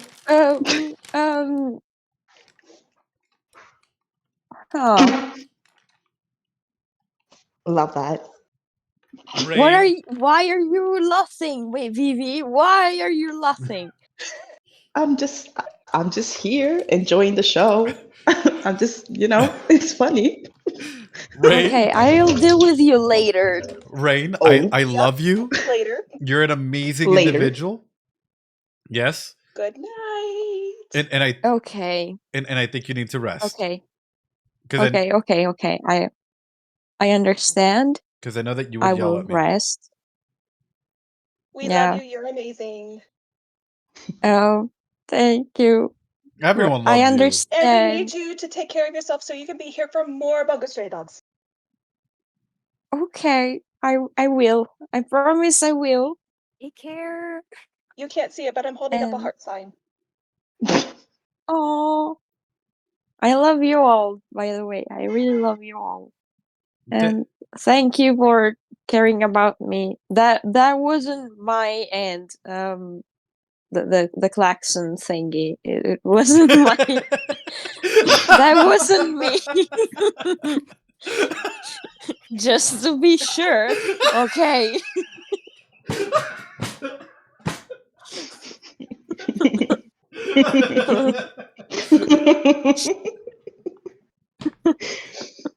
I mean, the thing is, you were like 5 minutes ago. You were like, "Are we real? Are we real?" So that was alarming to say. No. Like you're slurring as slurring. This is the problem here. You're slurring in an accent. Like, that's crazy. No. Are we real? Because who knows if we are real or not? Trust me, are we real? I'm real enough to connect you now. This is the most in my unhinged dorm. after Bungo Stray Dog stream. What the fuck? So unhinged. We're gonna go ahead and read this back. Everyone drop hearts for Rain, please. Wish her a Drop good some night. Doritos. Yeah, please. For Rain. Good night, Rain. Have a good night, Rain. Goodbye. Good night. Bye. Bye. Good night. Bye. That was Thank so you. funny. What even is this stream? This got derailed so hard, but it's so awesome. I love Rain. Oh my goodness. Even President Rain's always have to sleep, you know? Exactly. Even President Rainzawa has to sleep. Yeah. Y'all Anyways, in the thank audience you. better be taking care of yourselves too. Yeah. Please do not check my time zone. Thank you. I was gonna say, Anyways. you as well, Vi. Please. Okay, let me explain. So I was in class today. Oh yeah, I actually have a reason for why I'm awake right now. Okay. So We're listening. basically, I went to my last class for voice acting in Rome this morning. Ooh. And I was supposed to take a bus home that was supposed to get here in Naples at like 10 p.m. Unfortunately, the bus was 2 hours and 30 minutes late. So I got here around midnight and 40 minutes, and now I'm just getting ready for bed. That's the reason. And then I saw that Rain was awake, and I have to intervene. You know what? That is base, though. That is actually that's a good reason. Unlike another reason that we heard. Literally, I don't think I've ever heard Rain like that. It's kind of funny. Yeah, it was adorable. Yeah, it was really cute. Yeah. So yeah. But no, Oh, awesome. Rain is awesome. back. I know they're raising their hand. They're raising their hand, but I'm like, nope. But just give me a minute. Put it in No. text chat. If you have anything to say, just write it. Someone ban Rain. No, they're incredible. No, I can no timer banning out allowed. for 8 hours if we do. Oh, that's too I won't. much. No. Oh, talk directly. Who? To who? Oh. Funny thing is, I play the mother role, but I'm terrified of Rain, actually. Are No, I'm you? just kidding. Oh. Oh. Don't let her in. No, Don't let Rain in. Don't worry, you're good. Don't let them. Rain, please let me explain. Don't hurt me. We promise we take care of each other, Rain. That's all I'm doing. So are you next on the disconnect? Damn. Damn. If I have to. Alrighty, y'all. Well, I'm gonna go ahead and put you on down so we can keep going with Bungo Stray Dogs and I can catch up. I did not expect this huge derailment here, but that was awesome. That's all I gotta say. That was such a fun little intervention. Yeah. It was I got really my funny. popcorn up here. It was really funny. It was a pleasure meeting y'all and talking to y'all. I'm gonna become more active once I finish Bungo Stray Dogs and I can, join VC and whatever so I don't get spoiled. Okay? I promise. Did you see the picture in the general stage here? Come on, let's go to bed. Bye. Yes, please know that this is a home for you as well. You're more than welcome at any point in time. Even if it's talking about Arcane or if you play League, I need someone to teach me how to play League. So Oh, Ed, I'm gonna be honest with you, my love. Basically, I watched Arcane and I played League of Legends for 10 minutes, the same amount of time that the tutorial lasts, and then I disinstalled it. Let's just say I wasn't a fan. It's not the best thing. But I just kept by because she's cute. Yeah, she's my boo. She's great. Rain, I explained my situation. It's different. You're drunk. Okay, it's different. We're not the same. We're not the same. We're not the same. Anyways, I'm gonna leave before Rain kills me in some Yes. way. So you can go back to talk about Bungo Stray Dogs. And I hope you enjoyed the episode and everything. Thank you. I appreciate it, Bye. You're incredible. Thank you. You guys as well. Pleasure. Bye-bye. Bye. Have a good night. Bye. Bye. Wow. That was a first. Oh my gosh. This sure has been a time. Yeah, this sure has been a time. It's been awesome. Love it. 10 out of 10. You never know what's going to happen on stream. It's something. It's like improv. You just got to say yes and keep going. It's a very interesting stage. Pete's, Yep. Poor Vince. Vince is like that kid that's just like watching mom and dad fight. And it's just, No, I'm like, I'm in the middle. not saying anything, just watching everything go through. It's great. I'm just a guy. I'm just a guy. I'm just a guy. Anyway, Evie, thank you so much. I'm gonna drop you down as well, so that way we can keep going from here. Okay, bye. Bye. All right, Nick. Yes. You were up next. So, what was your question? Your thoughts? Your anything? Well, why do you keep interrogating these poor people? You say interrogation would be like me with like one light on, like some dramatic music. Hold on, I could probably get that set up right now. Oh No, god. And then using actual tactics to like try and get them to like open up, But I'm just asking questions. I'm just a silly guy, Uh-huh. Nick. Uh-huh. Okay, have a good rest, Rain. I'll do my best. Bye, Rain. Go sleep. Thank you. Bye. Make sure to have a shot when you wake up, though, so that way you don't get the hangover. Please. Oh my god. Or at least like water. Stay hydrated or something, because hangovers suck. It's the hair of the dog. That's the way that you get rid of it.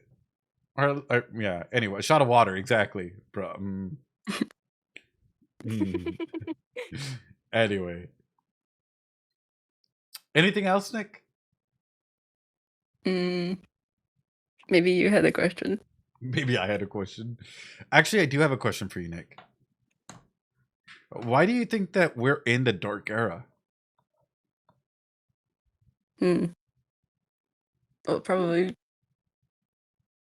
because people want to know more about Design, the author thought. So now we're in Dazai's backstory. But I feel like we're only conceptualizing such a small aspect of time in Dazai's life that I feel like there's probably more to it. We're just getting a small bite-sized piece, don't you think? Probably, yeah. So, do you think that Dazai... Actually, do you think that Dazai even has parents? Like, active parents that are alive? Probably not. I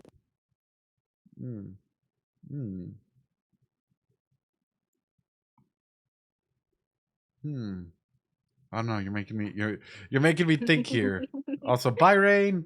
I don't know if they already left. I hope they did. Okay, they did. I don't see their profile pic, so I think we're safe.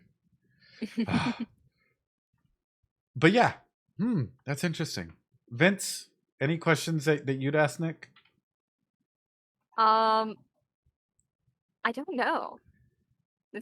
I don't know what questions to ask because I feel like we're on the same page about things. So Well, you got to be on my side. I can't be on your side. I can't. You got to be on my side, Vince. That's why you're up here. Oh, I guess. Ooh, Nick, who's your favorite out of our bar trio? Daze. Why so? He's cool. He's cool. And he's silly. I love silly characters. Yeah. Cool, Fair. silly, but also has trauma.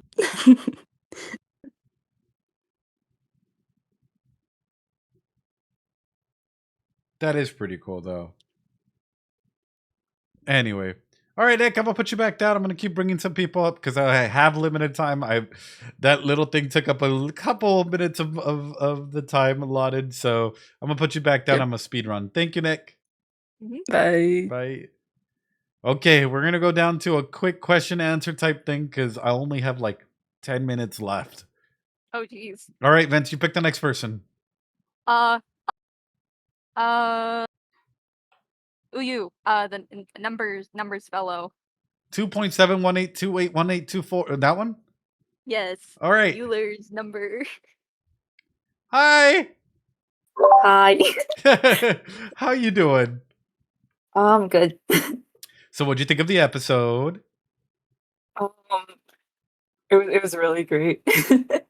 Just like all the symbolism and everything. There's so much symbolism in it, huh? Like that was insane. Like I'm still like, oh my god, like how much is there to take apart in an episode of Bungo Stray Dogs? And no wonder you guys keep saying like go to season 2. I mean, it's this like layered. That's crazy. Yeah, I'm glad you can see why we're excited.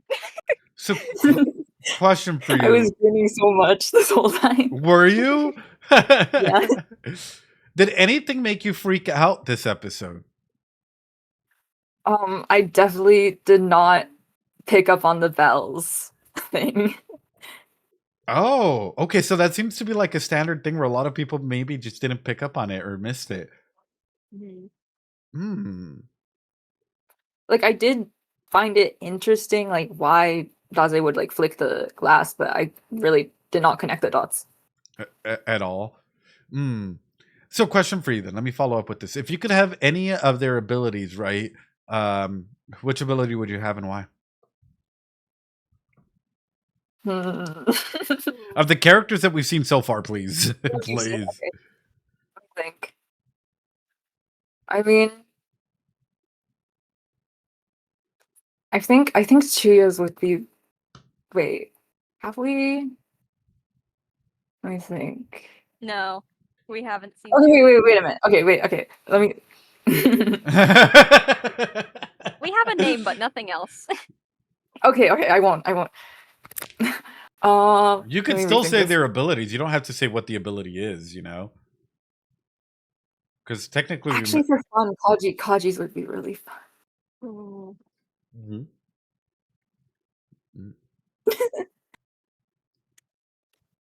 Funnily enough, I would say Ongo, and I can't elaborate. Oh. I think Rampo.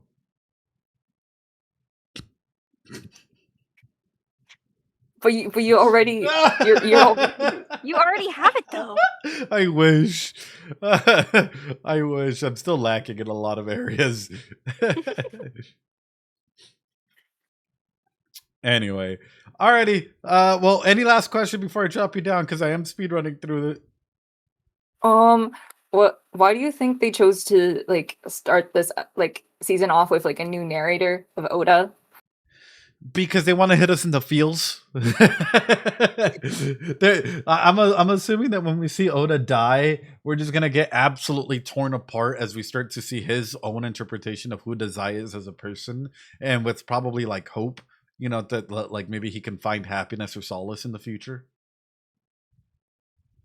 I know that got dark, huh? Jeez, man. I know. Why we gotta go there with Bungo? My goodness. Depression in my Bungo Stray Dogs? Anyway, thank you so much, Ular, but to put you back down, okay? Bye. Bye. Thank you so much. All right, up next. We're zooming. Litton. Hi, Litton. Hello. Hi, welcome on in. I'm so sorry, I actually forgot my question. But can I say that I love the Pokemon that you have, Litton? It's adorable. Yay! Oh my gosh, I love Litton. Yeah, Litton's great. What's your favorite Pokemon region? Sorry, I know little Bungo off cue here, but I'm curious. I don't have like any favorites. Like genuine. What's your favorite Pokemon aside from Litton? Oh, probably Ghastly. You know what? Based. Already. I like Gengar, so the evolution tree is there. Well, I think I like the ghost type Pokemon and like the poison type Pokemon. Oh, so now I know what type of a trainer you'd be. So how toxic are you, or how often do you ghost people? Oh, you don't want to know how often I ghost people. Oh no! It's true. Oh. It's crazy. Oh. So question for you then. Out of this, if you could build a team, a 2-person team, out of the individuals that we've seen so far to go on a mission with you, a survival mission, who would you pick? What? Like, how do you mean? Like, you had to pick 2 people from Bungo Stray Dogs to go with you in a survival mission against the Port Mafia. Who do you pick? Oh no, I'm picking Atsushi because he's the main character, so he's got like plot armor. Uh-huh. And I'm picking Kenji because I like Kenji. Based. You're like, I like Kenji, he's fine. Ooh. Yeah, Kenji can come with me. I don't really care about his combat abilities. I just like him. So I'm guessing that's your fave? No, actually, my favorite is Oda. Really? Yes. Solidarity. Yeah. You know, that's why this episode is so hyped because I got to see Oda. Oh, my cat is here. Oh, is your cat an ability user? Oh my god. Not that I'm aware of. I'm just gonna keep asking that question for every animal we see from now on. Is the cow that we saw earlier in their village an ability user? I don't. What is with you and asking people spoilers though? Like, oh my gosh, like it's crazy. Maybe the real ability users were the Bungo Stray Dogs we met along the way. Right? Oh no, I broke something. Oh no. Okay, follow-up question for you. If you had to create the perfect crime that Rampo couldn't deduce, what would it be and why? Oh no. I don't know. I'm not that creative. I can't come up with that. I'm not creative enough for this.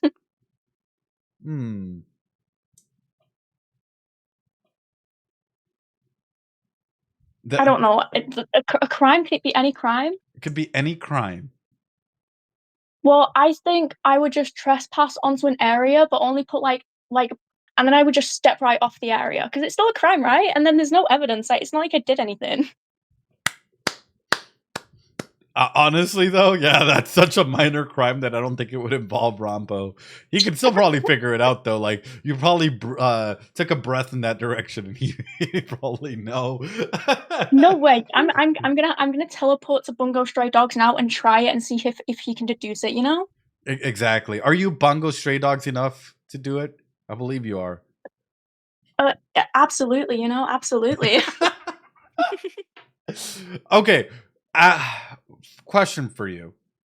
I know. Now this is where it gets scary, okay? Okay, here we go. Why do you think that the Zai can become friends with someone that's considered an errand boy? Well, I don't think it really matters, like, where they are in the mafia or whatever. I think it's kind of just personality based, I guess. I don't know.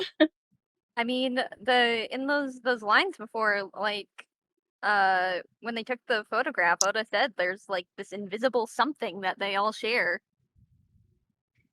Yeah, I mean, I think Oda just seems very laid back. I don't know. I know that Dazai seems to gravitate towards very kind of loud people. Well, I want to say like angry people, but I'm not gonna lie, it's kind of Dazai that makes them angry. They aren't angry people, but like, and I feel like Oda's very different from that. So I don't know. I'd say Oda's like pretty like chill. I don't know. I'd say Yeah, Oda's that's why I kinda like cute. him. He's so like, he's literally my fictional father, guys. He's your fictional father. Oh, he's a great character though, especially like he doesn't take anyone's life at the moment. Like that's kind of insane for being a part of the Port Mafia. I really like that about him. I don't know. I think I like everything about him though. So Yeah, great guy. Alrighty, Litton. Well, I'm gonna go to put you back down. Thank you so much for joining us. I appreciate you. bye bye. Bye. Bye. Wow, that's been fun. That's been amazing. Yes. All right. Well, I'm gonna bring just a couple more up. Maybe some new voices that we haven't heard. Shinju. Hello. Hello. Hi. Hello. Can you hear me? Yeah, we can hear you. Oh. um. Right. Sorry if my pronunciation is a bit bad. English is not my first language, but yeah. No worries. Trust me, we'll do our best. We got you. Okay. I wanted to ask what you thought about what you have seen of Dazai's backstory so far, and what you're hoping to see. I want another arc just full of Dazai, and this time we'll call it like the anxiety arc, if we can call it that, right? Or the attachment arc. And I want to see Dazai as a baby and like just him struggling to connect. You know, like I'd love to see something like that. Either that or like him actually kind of maybe falling in love, but not really because it's all kind of pre-planned. Or I just want to see more pain on Dazai growing up. I know that my sounds God. crazy, but it's like I want this angst arc. You know, like we have I get it. we have this like dark era, like emo boy Dazai at the moment, but I want to see before he got into this emo boy Dazai. You know, I want to break Dazai, if that makes sense. Yeah, it does. So how did you get into Bungo Stray Dogs, if you don't mind me asking you? I think I found it somewhere in like 2021. Wait, oh my god. I cannot. You're Like a doing few years ago. Uh-huh. That's I'm awesome. not sure. What? I said that's awesome. That's great. Oh, yeah. Yeah. Awesome. Well, any other questions? I'm not sure. I don't think so. You're okay. You're A-okay, Shinju. Thank you so much for coming on, though. I appreciate it. Of course. Thank you. Thank you. You're amazing. Welcome to the family, by the way. I appreciate you. Thank you. Thank you so much. Yeah. Alrighty, bye. All right, guys. Sorry, we're moving quick. Apologies. Crystar! Hi. Hi, how are you doing? I'm doing fine. I'll do this very quickly because I know time is tough. So Oh, you're good. if I fast, you can like interrupt me or something. No worries. Go right ahead. I like to start by showing my appreciation. Like I really like your analysis video, and they showed me a whole new side of a show that I really enjoyed, and a whole new side of Dazai too because he's my favorite character. And I said like before watching your Vods, I only knew him like about 20%, but like now it's like I'm on a journey that of discovering such a complex character, and I find that so cool. Oh, that's amazing. Oh my gosh. I am like so I am like so I'm so honored. sorry. Thank you so much, Christar. Like that is like what the videos are for, you know, to like rediscover characters and like go in deep. So like it means the world. I can't tell you enough. Thank you. No, yeah, I also think, oh my god, I like wrote all of this down and now I'm stumbling on my words. You're good. Don't worry. Don't worry. Go for it. I believe in you.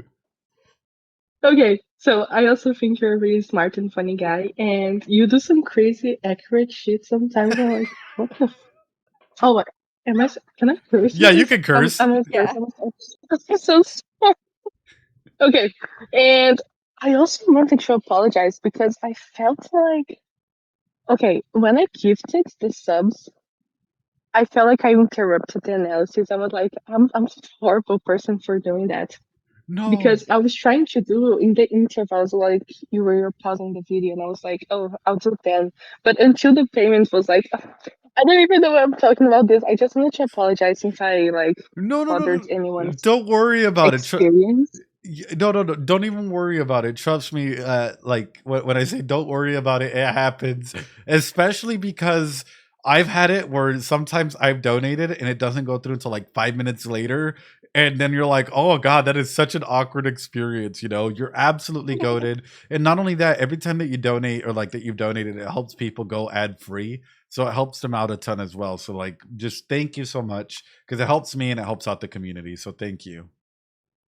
Yeah, I was like, I watched the VODs and I noticed that the ads was like main problem for like almost all those people, and I like really want to have them up because it's such an amazing stream and they should go on without breaks. I don't know what I'm saying. I am so sorry. Questions. Okay, I do have one question, but I think it's something for the future.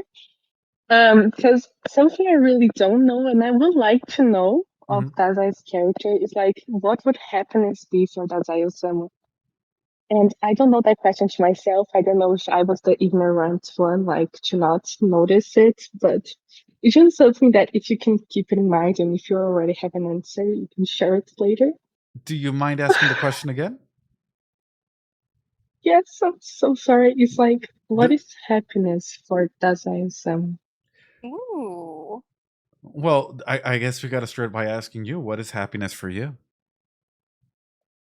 They invite me. No, okay. Let's not answer that, okay? What is happiness for me?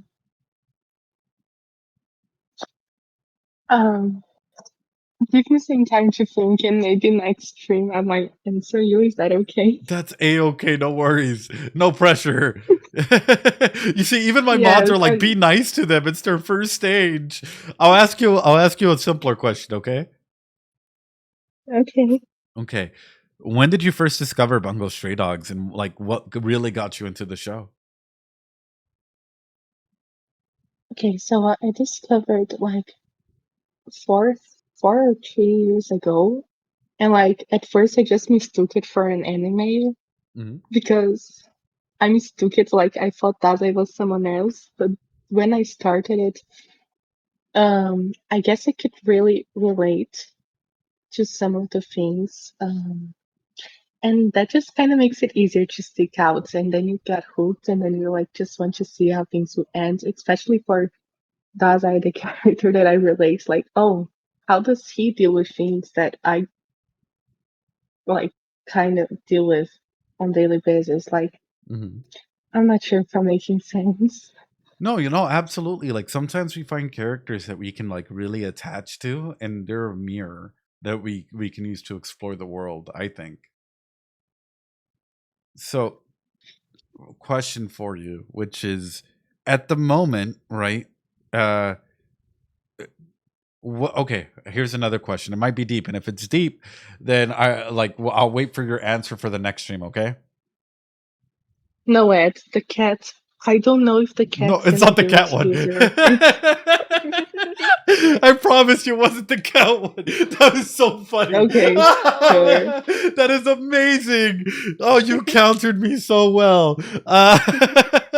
Okay, Christor. So the question is, what does home look like for you?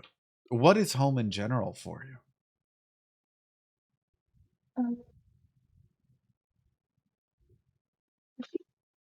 I think home is wherever I can truly be myself around the people I like.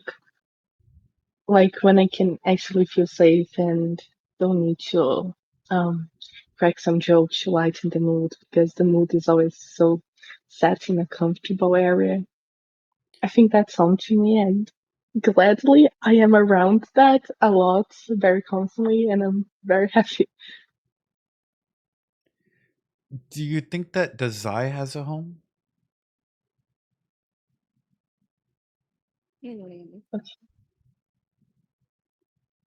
What do you think his Um, definition of home would be? Okay, I'm not sure, guys. Oh, sorry, that's more I'm that not. was directed at Ed. Don't worry. Oh, oh, thank you so much. I was like, I'm not smart enough for this. I'm like, No, and that's sort of like where we're at, right? Because that's a question that I've been asking myself in regards to Dazai at the moment is, does he have a home? And what does home look like for him? I want to know that too. So if you get some answers, please share, because I'm really loving the way you're seeing him, and I think like, oh, that makes so much sense. Yeah. Well, in the way that like I'm trying to bring it about is like if they come to therapy or to with me for like a psychology appointment, it's like how do we start breaking them apart in a healthy way and sometimes as evil Ed, to try and see like what we Yeah. can do to heal him and what we can do to break them, in either way. Oh my gosh. It's great. Well, Christopher, thank you so much for being here. I appreciate you and welcome to the family. I love the fact that you're here. Thank you so much. Again, I'm really sorry for anything, and thank you, thank you.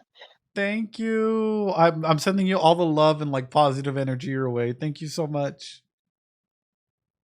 Thank you. Alrighty. You did great. You did great. I'm moving you back down. Bye. Bye. Oh, that's awesome. So many new people. This is great. The community's growing. It is. Hi, Pidge. Hello. Am I saying your name right? Hold on. Yeah. Okay, I can hear you guys now. Yay. Let's go. All right. I didn't have a question. I just wanted to give a fun fact. Okay. The author of Bungo Stray Dogs is actually a physics major. Really? Yes. Yes. You'll see in the later seasons he gets kind of fun. He gets kind of fun with it. Fun with the physics. Oh gosh. Fun time with physics. Oh, question for you. If you could have any ability that's not been showcased in this show or it may come in the future, what ability do you think that you would want to have? I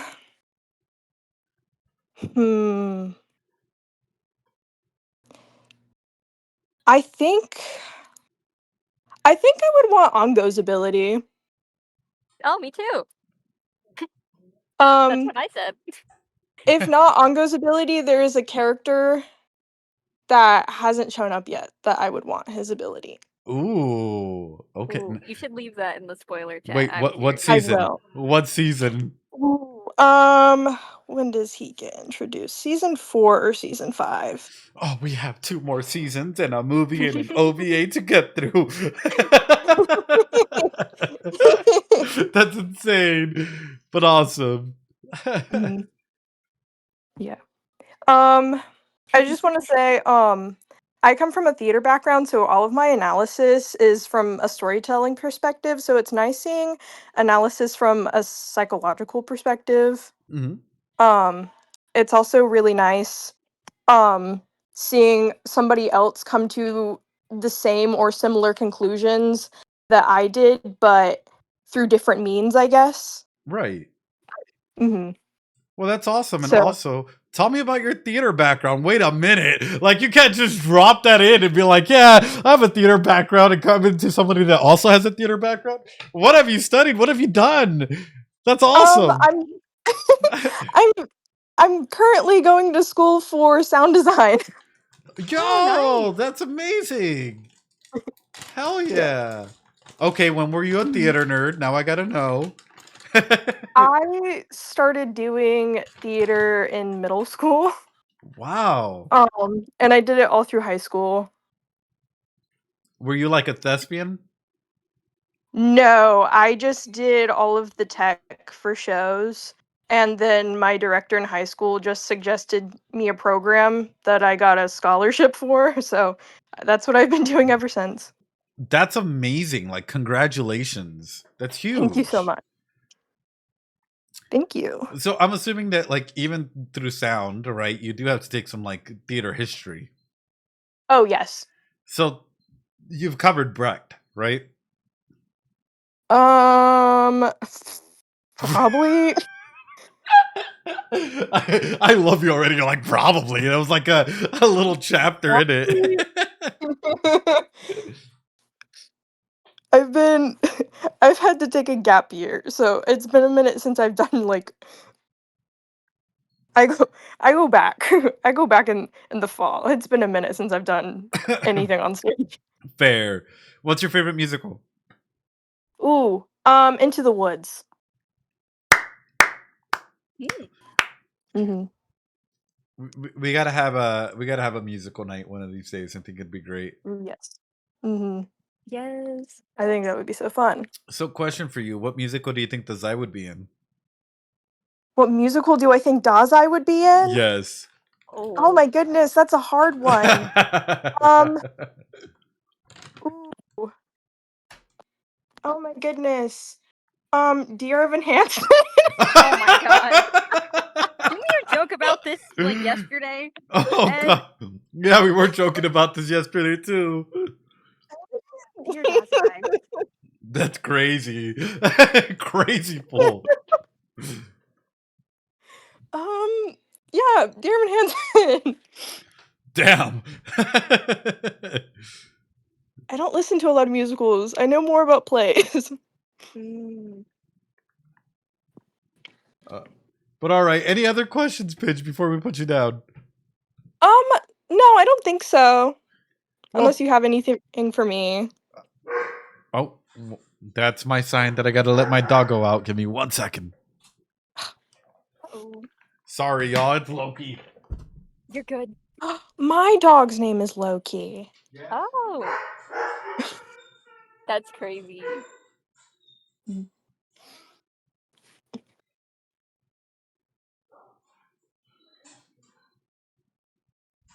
I will definitely put what character I'm talking about in the spoiler chat. I know. I'm very curious. I'm very curious. I think I'm doing this right. I joined this server yesterday, so I'm still learning where everything is. Let's see. I can tag the channel if that makes it easier to find. Yes, 1 please. second. Here you are in the stage chat. It should take you there, I think.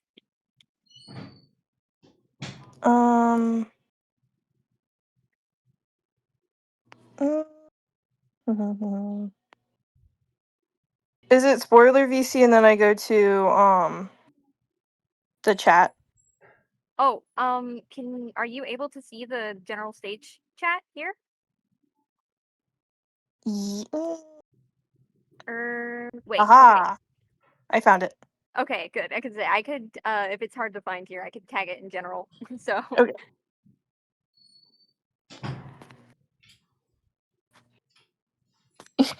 Just gonna say that. Oh, I see. Okay.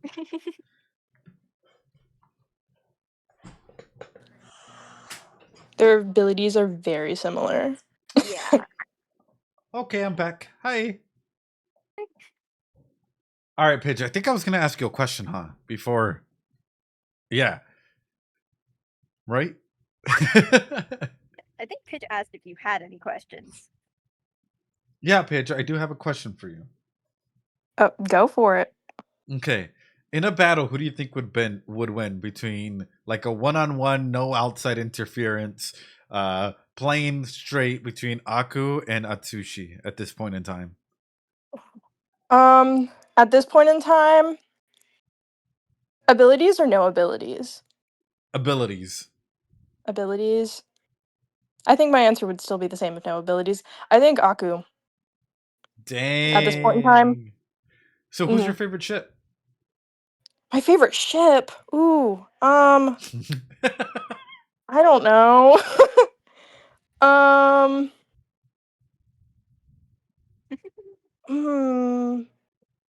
Probably Atsushi and Aku. TB Sushi. I love it.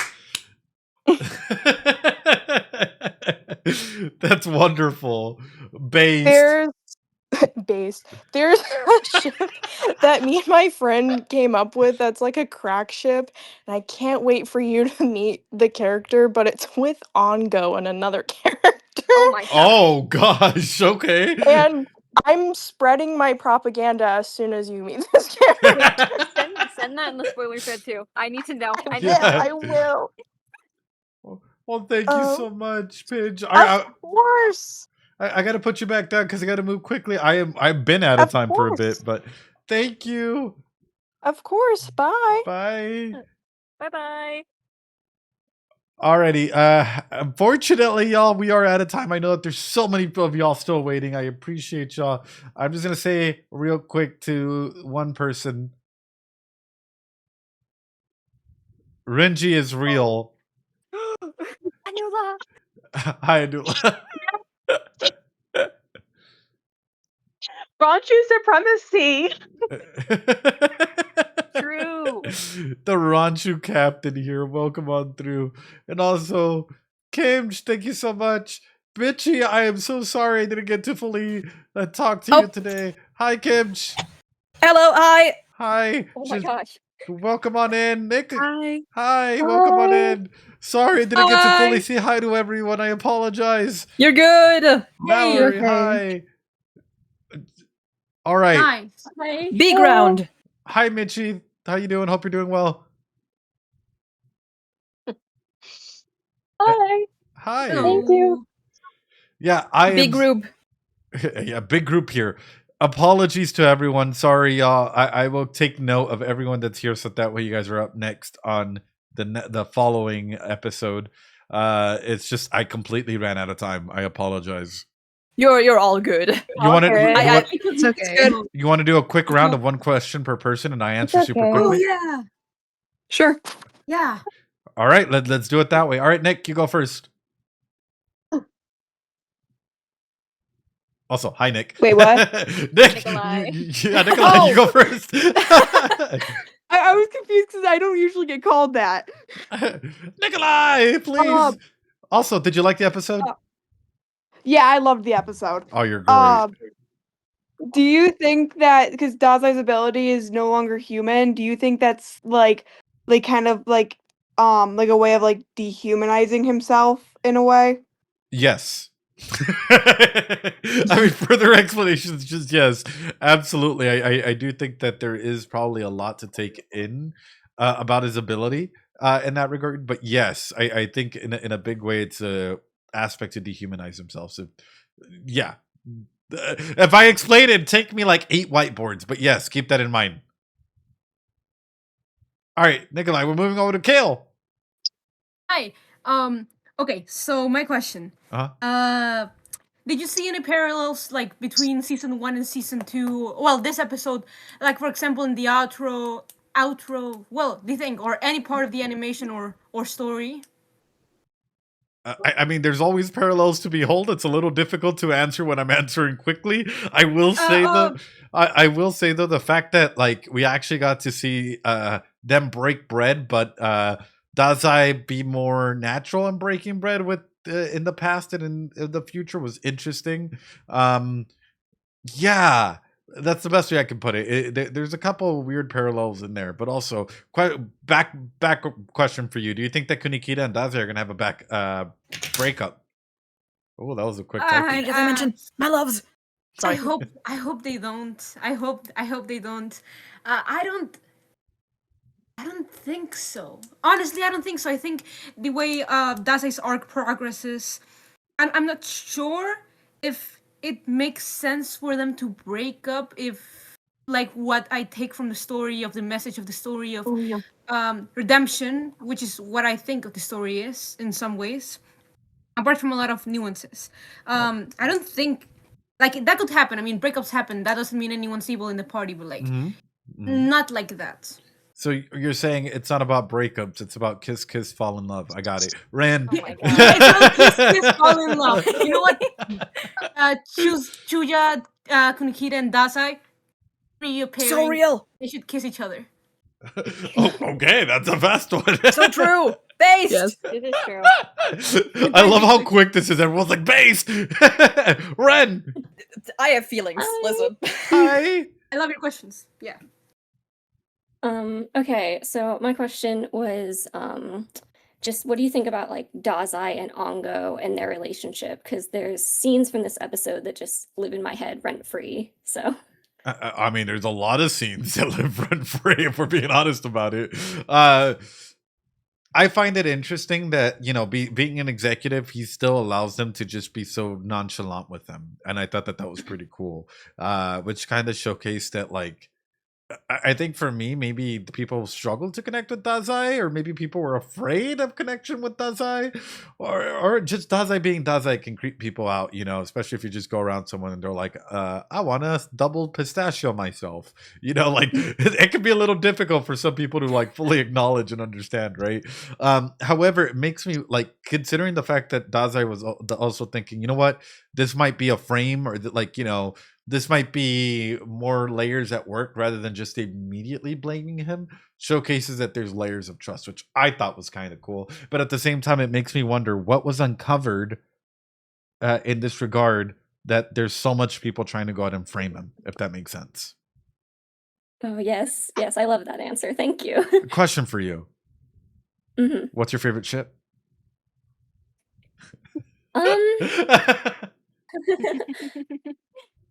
So might be a little early, but Oda and Ongo. Oh, okay. So true. Awesome. I've recently started shipping that. I appreciate you. I appreciate this. I appreciate you. I appreciate this. Damn. Okay. Follow-up question, real quick. Last follow-up question, Ren. Mhm. If you had to kill off one of the members of the detective agency, who would it be and why? Who? Kill them off. Yes. I hate to say it, but Tanizaki. I love him so much, but it'd be so funny. Oh. No. Well, thank you, Ren, and also welcome to the family. We appreciate you joining us. Thank you. All right. By the way, you did fantastic for first time coming up. That's wonderful. Great job. Thanks. Anula, you're up next. Hi. Hi again. Again. Yeah, I don't have any questions per se. But this era, this you know, the dark era that we're starting, it holds a very special place in my heart because you know, years ago my son was into BSD before me, and so he watched it, but then he fell in love with the dark era so much that he's like, you need to watch this. It means so much to me. Like, I've never seen him react to a certain way. Like, he's not a very emotional person, but so like he had me watch it with him before I even really had any context whatsoever. And so getting into Bungo Stray Dogs through this episode, it just brings back so many memories. So it's been really fun watching it with you too. Oh, well, that's wonderful. Thank you so much for being like, you're such an integral part of the community as well. So thank you so much for coming through and, you know, being a part of the community and joining in on the memes and jokes and truly making it special for everyone. So this community is built by you for you guys. So thank you. Oh, it's a pleasure to be here. Oh, well, thank you so much, Anula. Question for you. Yes, Ranchu is my best ship. Yes. Oh no, I wasn't even gonna go there, but okay, thank you. If you had to trap Gingy, how would you trap him?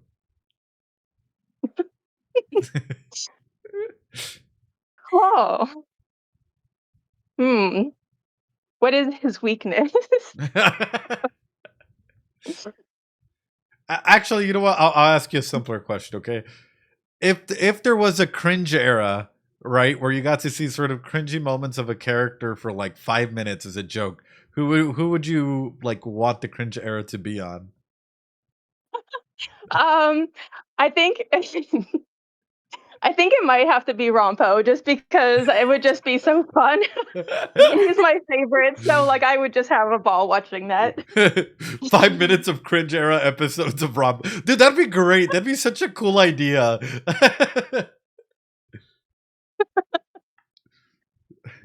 I just got these pajama pants of Rompo because I love him so much, so I like surround myself with him. But the pants it says super deduction on it, but the way it was folded when I took them out, it looked like it said super seduction. And I just thought that'd be so funny if he just all of a sudden had that in the universe. Yeah. Wait, where did you get them? Sorry, what? Where did you get them? Oh, I got them from this Japan site. It was through eBay, but yeah, but from in Japan. Nice. Okay. See, I kind of want 5 minutes of Gingy like trying to dress up and then like tipping his fedora. Like, just make me cringe. Like, I just need 5 minutes of like, some of these characters just going through their everyday life being a little cringy. Anyway, thank you so much, Anula. I appreciate you. We're moving over to Michi. Hi. Hi. How are you? Good, thank you. Oh, do you have any This is my questions? first stream. Is it? Well, welcome on in. Yes, at the beginning I was trying to understand Discord and Twitch because I've never been. Oh. I don't know how it worked. Well, if you have any questions, I'm sure that anyone in here would be more than happy to help. But also, welcome to the family. You're amazing for being here and being brave. Thank you. I started watching your videos like a week ago and binged season 1. You binged and it? I was like, I need to be in the beginning of this season. Oh, that's awesome. Well, thank you. Yes. I hope that you've liked it. Yes, absolutely. I'm so happy. This arc is amazing. Yeah, it's starting off really strong. Question for you before you ask your question to me. Okay. Okay. What do you think Atsushi represents to Dazai? Oh. Well, I was gonna say I had a question for you, but I wasn't gonna ask it because I thought it was gonna be too long. Uh-huh. But it has a little bit to be, like, to do with that. Well, you were talking at the beginning that Atsushi was kind of like an agent of change for Dazai, right? Right. Like, I think he might represent kind of this innocence because he is someone who was at the very bottom and was like, I don't want to steal, I don't want to be corrupted. And I think Dazai might like appreciate that. Question for you. Follow-up question here. Okay. Do you think that the philosophies that he brought up, Aku and Atsushi, is based out of whatever happens in this event? Like in this dark era? What philosophy? Like Dazai, bringing up Aku. I'm assuming that Aku is already involved or he already has Aku currently. Whatever happens in this era might be what makes Dazai quit. So I'm assuming that he adopts a new philosophy out of this era. What do you think? Like that, like Atsushi is a second child, like. Is he a second child? Like second try at raising. Yeah, second try at raising a child, an orphan, I guess. Well, I think maybe. Okay, I asked you enough questions. I'll turn it over to you. I'm sorry to put you in the spot there, Michi. Okay. Well, I was gonna ask at the beginning, like, talking about the stuff about change. Like, we know in this season, kind of the tone changes a lot. A lot of the themes like death and Dazai's mentality, I feel like it's been a lot more serious, especially because Oda kind of asks, like he points, like, I don't know, Oda kind of notices that Dazai gets hurt, and well, at the sorry. You're okay. Okay, it's kind of like at the, I don't know, this tone is very serious, but at the beginning of the show, in the first season, when he is with the ADA, like, the stuff about committing double pistachio, yeah. It's kind of used as a comedy resort, kind of the way he flirts with the maid, but he wasn't thinking about pistachio at the very beginning. Like, I feel like for him, death was a lonely road, and now something in him probably changed. And so, I don't know, this is not like a spoiler, it's just the way I think of it. But it's like, I don't know, him wanting to have someone with him to be in this road, someone who would join him. Do you think, is that like a sign that he is healing? Like, of course, he's still idealizing the idea of ceasing to resist. It's still in his mind, but now it's not so much like a lonely thing. He kind of makes more jokes about it. So, question for you: does Dazai know what love is? In a romantic sense, or? I think he has people he cares about, but I don't know about love. I don't know if because he's very rational. Yeah. Even though he's very aloof, he's very rational, and I feel like he has this idea of not wanting to keep on living and kind of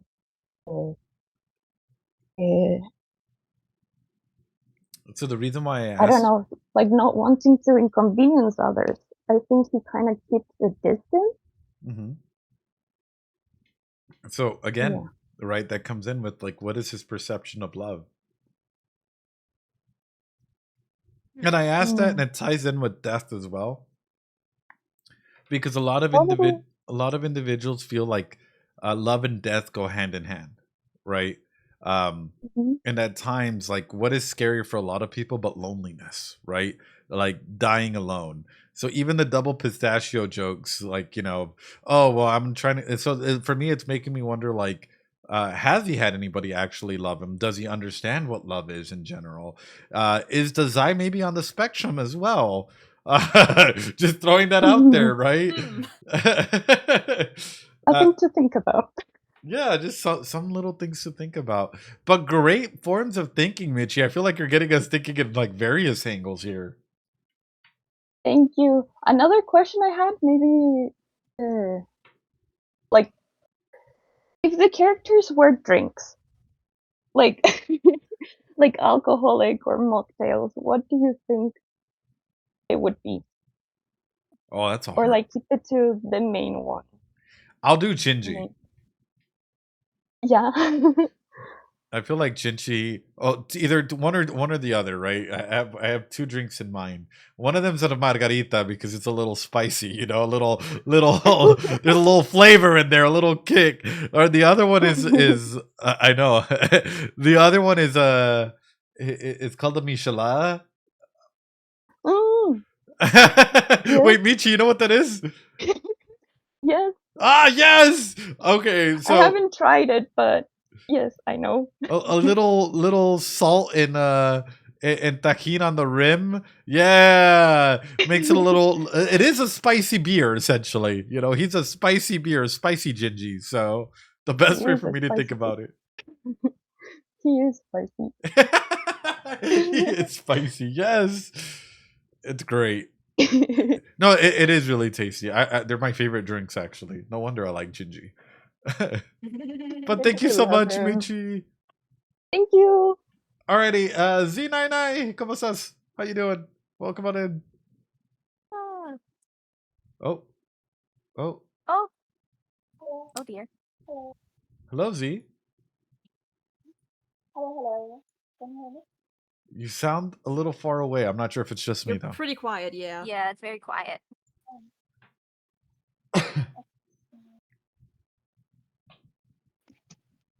Is it okay now? Yeah, there we go. Much better, yes. Okay. I don't really have any questions. All my questions were like asked or answered by others. So, it was a really good episode. I loved this arc so much.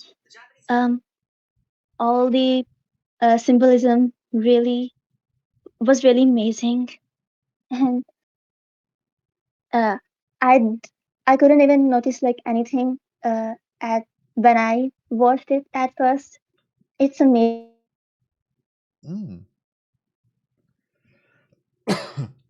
Z, question for you. Oh. Hello? Oh, it's like. You good? Am I robotic there for a second? Z? You're good. It might be on their end. Oh, bye, Nula. Hello. Hello. Is your Discord okay? Is there a problem? Yeah, you're like you just got cut off suddenly by Discord. Oh, is it okay now? Yeah, you sound good. Seems fine now, yeah. Okay. So what was the question? Oh, you were in the middle of saying something and you just got like completely cut off. So that's why I was like, I didn't get to hear the ending of it. I'm sorry. Oh no, it's fine. Sorry. So actually, can I ask you a question, Z? I think that's where we were going into as well. My question for you is, what do you think of all the symbolism in this episode? Oh, I really liked everything, like whatever you said. It was really amazing, and I didn't notice anything when I watched it. It was really fun to see how much there actually was there. Oh, well, like you talked about that and stuff. I feel like it was so hidden at times where I'm like, if I didn't stop, like if I'm not stopping every couple of seconds to yap about something, I wouldn't have picked up on it. So I'm like, that's why I was asking, like, did nobody else pick up on this? Oh, I didn't. Oh. Me neither. I think there are like some elements that I picked up on, but I think you found a lot more that I didn't consider. Well, that and then like the symbolism of the cat Japanese culture as well. I was like, what? That was really interesting for me. I love Japanese mythology. I didn't know about that one. Yeah, that was kind of cool. But Z, I just want to say thank you so much for coming and joining the community as well and for being a part of it. I've seen you in the VCs from time to time, I think, right? Yes, yes. I like to type a lot, but talking is a bit difficult for me.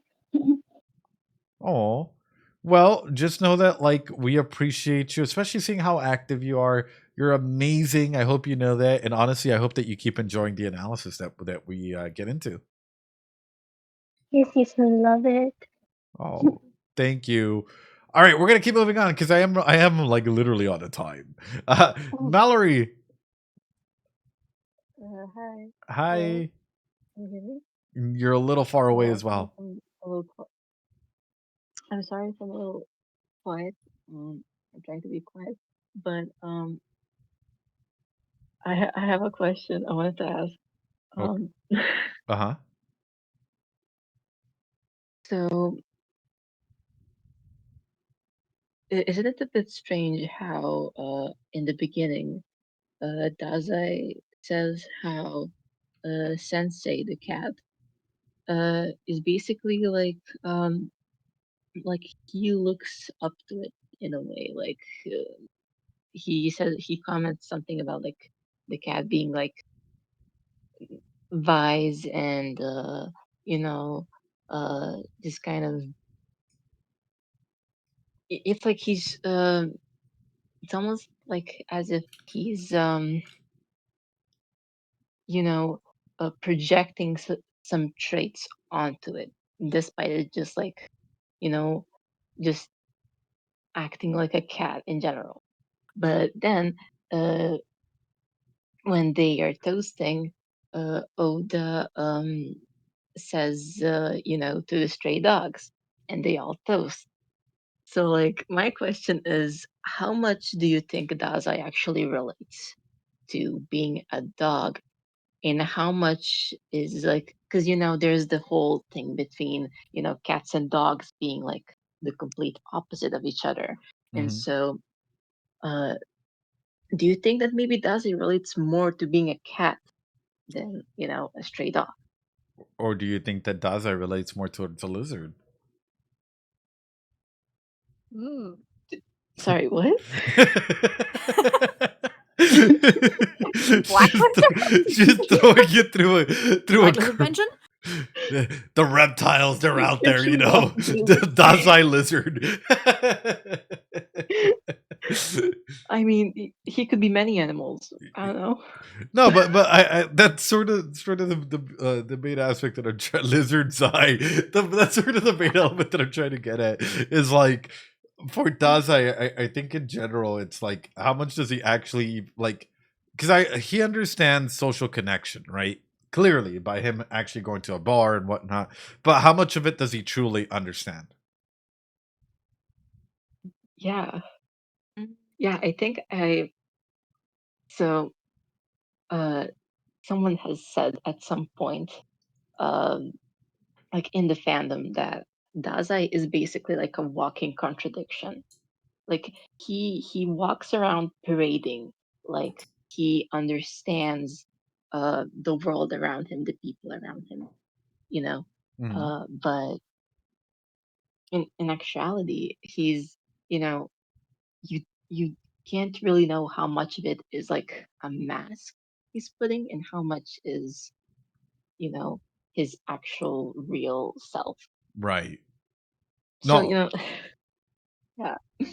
Well, 100%. It's like that's why I keep saying he's a donut, right? Not a glazed donut, but like he's so Oh my late. god, I love donuts. You guys have taught me so many corrupt things. Not again. Oh. But but he he's such an individual that like at times you don't know where the mask begins and where the mask ends,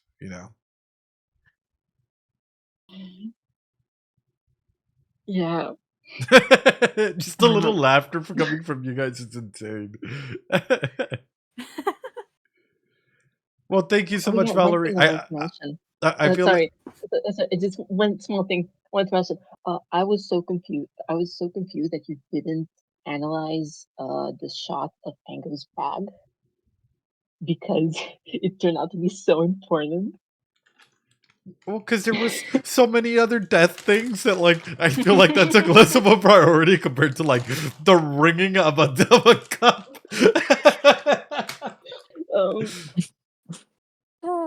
That's great. Well, thank you, Mallory. It's always. Glad I got to join. I appreciate you a Thank ton. you so much. Yeah, thank you. All right, guys, I gotta keep these ones short. I'm sorry. Aku. Hi, how are you? Doing well. How you doing? I'm doing good. Can I ask my question? Yeah, feel free. Okay. So we saw the bar trio say cheers to the stray dogs. What or who do you think the stray dogs are meant to be? Us. Us? The viewer? Or who do you mean? Here's the thing. I actually have a weird feeling that we might end up being called out by the author. Okay. And I feel like, I said this in season 1, but I feel like we're a book inside a book.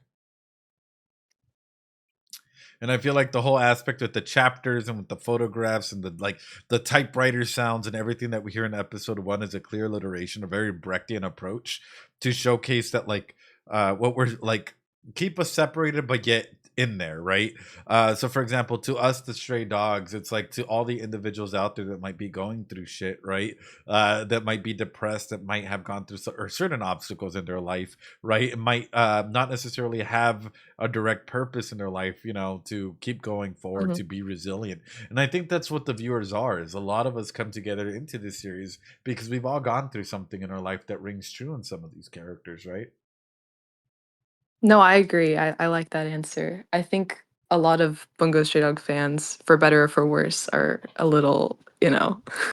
Yeah. Wow, depressed. No, I'm kidding.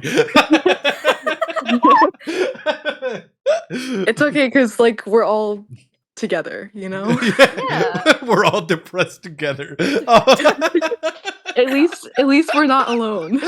Fair. I really like that answer. Oh, chat, you guys are funny. All of you guys crack me up. What the fuck? No, that is such a good little motif in there. And at times it's a call sign, right? Like, to those that could, like, how many of you guys know that, like, a tattoo a lot of people get when, you know, to keep going is the semicolon, right? Mm-hmm. And that's such a shared meaning for a lot of individuals, especially if you've attempted on your life, like, for resiliency, to keep going, you know, that there's more out there. So there's, like, little cues, little stuff out there for, you know, individuals to come. For this one, I think it's a direct call to everyone out there that's going through stuff. So that's big. Good question. Yeah. Well, thank you, Aku. You kept it short and sweet. What the heck? Well, yeah, I think I'm like the last person, so, you know, I just wanted to keep it. I don't want to keep you here too long. Well, no, Kimchi's the last person. Oh, I'm sorry. Dang. You're good. Hi, Kimch. I can't see Hi. everyone. I'm sorry. You're all good. Okay, I'm gonna try to speedrun this. Unfortunately for me, fortunately for the session, I did have a question, and then I realized it might be a bit of a leading one, so I'm gonna wait with that one for a little bit. Okay. I will say, I think at least for this anime, this episode might set a record for the amount of times you've like posed questions or cooked up some theory that was answered like seconds later. I think this episode alone was like So 3 funny. times or so. That's It insane. was very funny. Y'all could have just told me, keep going. And, like, I stopped there and I talked. I yapped for like 20 minutes about, like, my That's theory. the fun of it. We were screaming in the VC chat like one more yeah, sure second, was. Ed. One more. Literally, it's so close. It was so funny. Oh, that's insane. Fuck, there was something else. What was it? I forgot.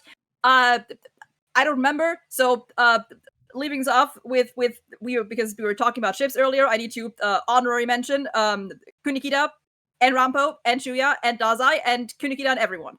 There we go. Fair enough, actually. Awesome. And for that, I will say, Kimch, thank you so much for keeping that short, sweet, amazing. You're incredible. Thank you all for being an amazing part of the community. And I will say this, hey, if you're going through some tough times, whatever that may be, you're struggling with depression, school is too much stress, whatever that may be, please seek mental health help in your area. I will always keep prioritizing that. Like, Bungo Stray Dogs is awesome. As a anime, I think it's one of the best animes that I've seen so far. Like, that is so good. It is so good. I can't thank you all enough for making this experience significantly better to each and every single one of you. And also for getting season 2 started. What the heck? All of you did amazing. And with that, I keep saying I'm a psychologist. I'm not your psychologist, but I'm here to help you guys out along the way and hopefully help you guys find help wherever you may need it. And with that, hey, we have an amazing Bungo Stray Dog network support group here, in case you guys want to come and talk Bungo Stray Dogs, or if you guys want a safe space to come and talk about your favorite show anime. That's what we're here for. Yeah, join us, please. The full unedited video will be up on Patreon, where you guys can check out the madness and not have to deal with the opening and ending being muted or stuff being cut. So check it out. It's completely for free. No worries. But I just want to say thank you from the bottom of my heart. I think I found a pretty amazing community with all of you here. Y'all are amazing. I can't say it enough. Thank you. Aku, Kimch, Michi, Ren, Nikolai, Vince, Mallory, Z, all of you first time chatters and everyone else as well. You guys really warm my heart. So thank you all so much. I am truly blessed. Thank you all. Have a great night. Be safe. Y'all are amazing. Bye. Bye-bye. Bye. Be safe. Bye-bye. Bye-bye. And for us still here, have a phenomenal night, everyone.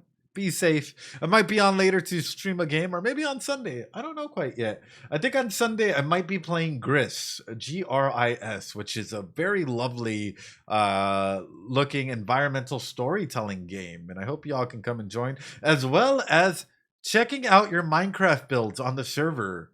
So yes, I want you all to let me tour your homes. And I'm gonna be looking specifically for the Bungo Stray Dogs home as well. So be safe, everyone. Have a good night. Yeah, oyasumi nasai. Have a good night. Bye-bye.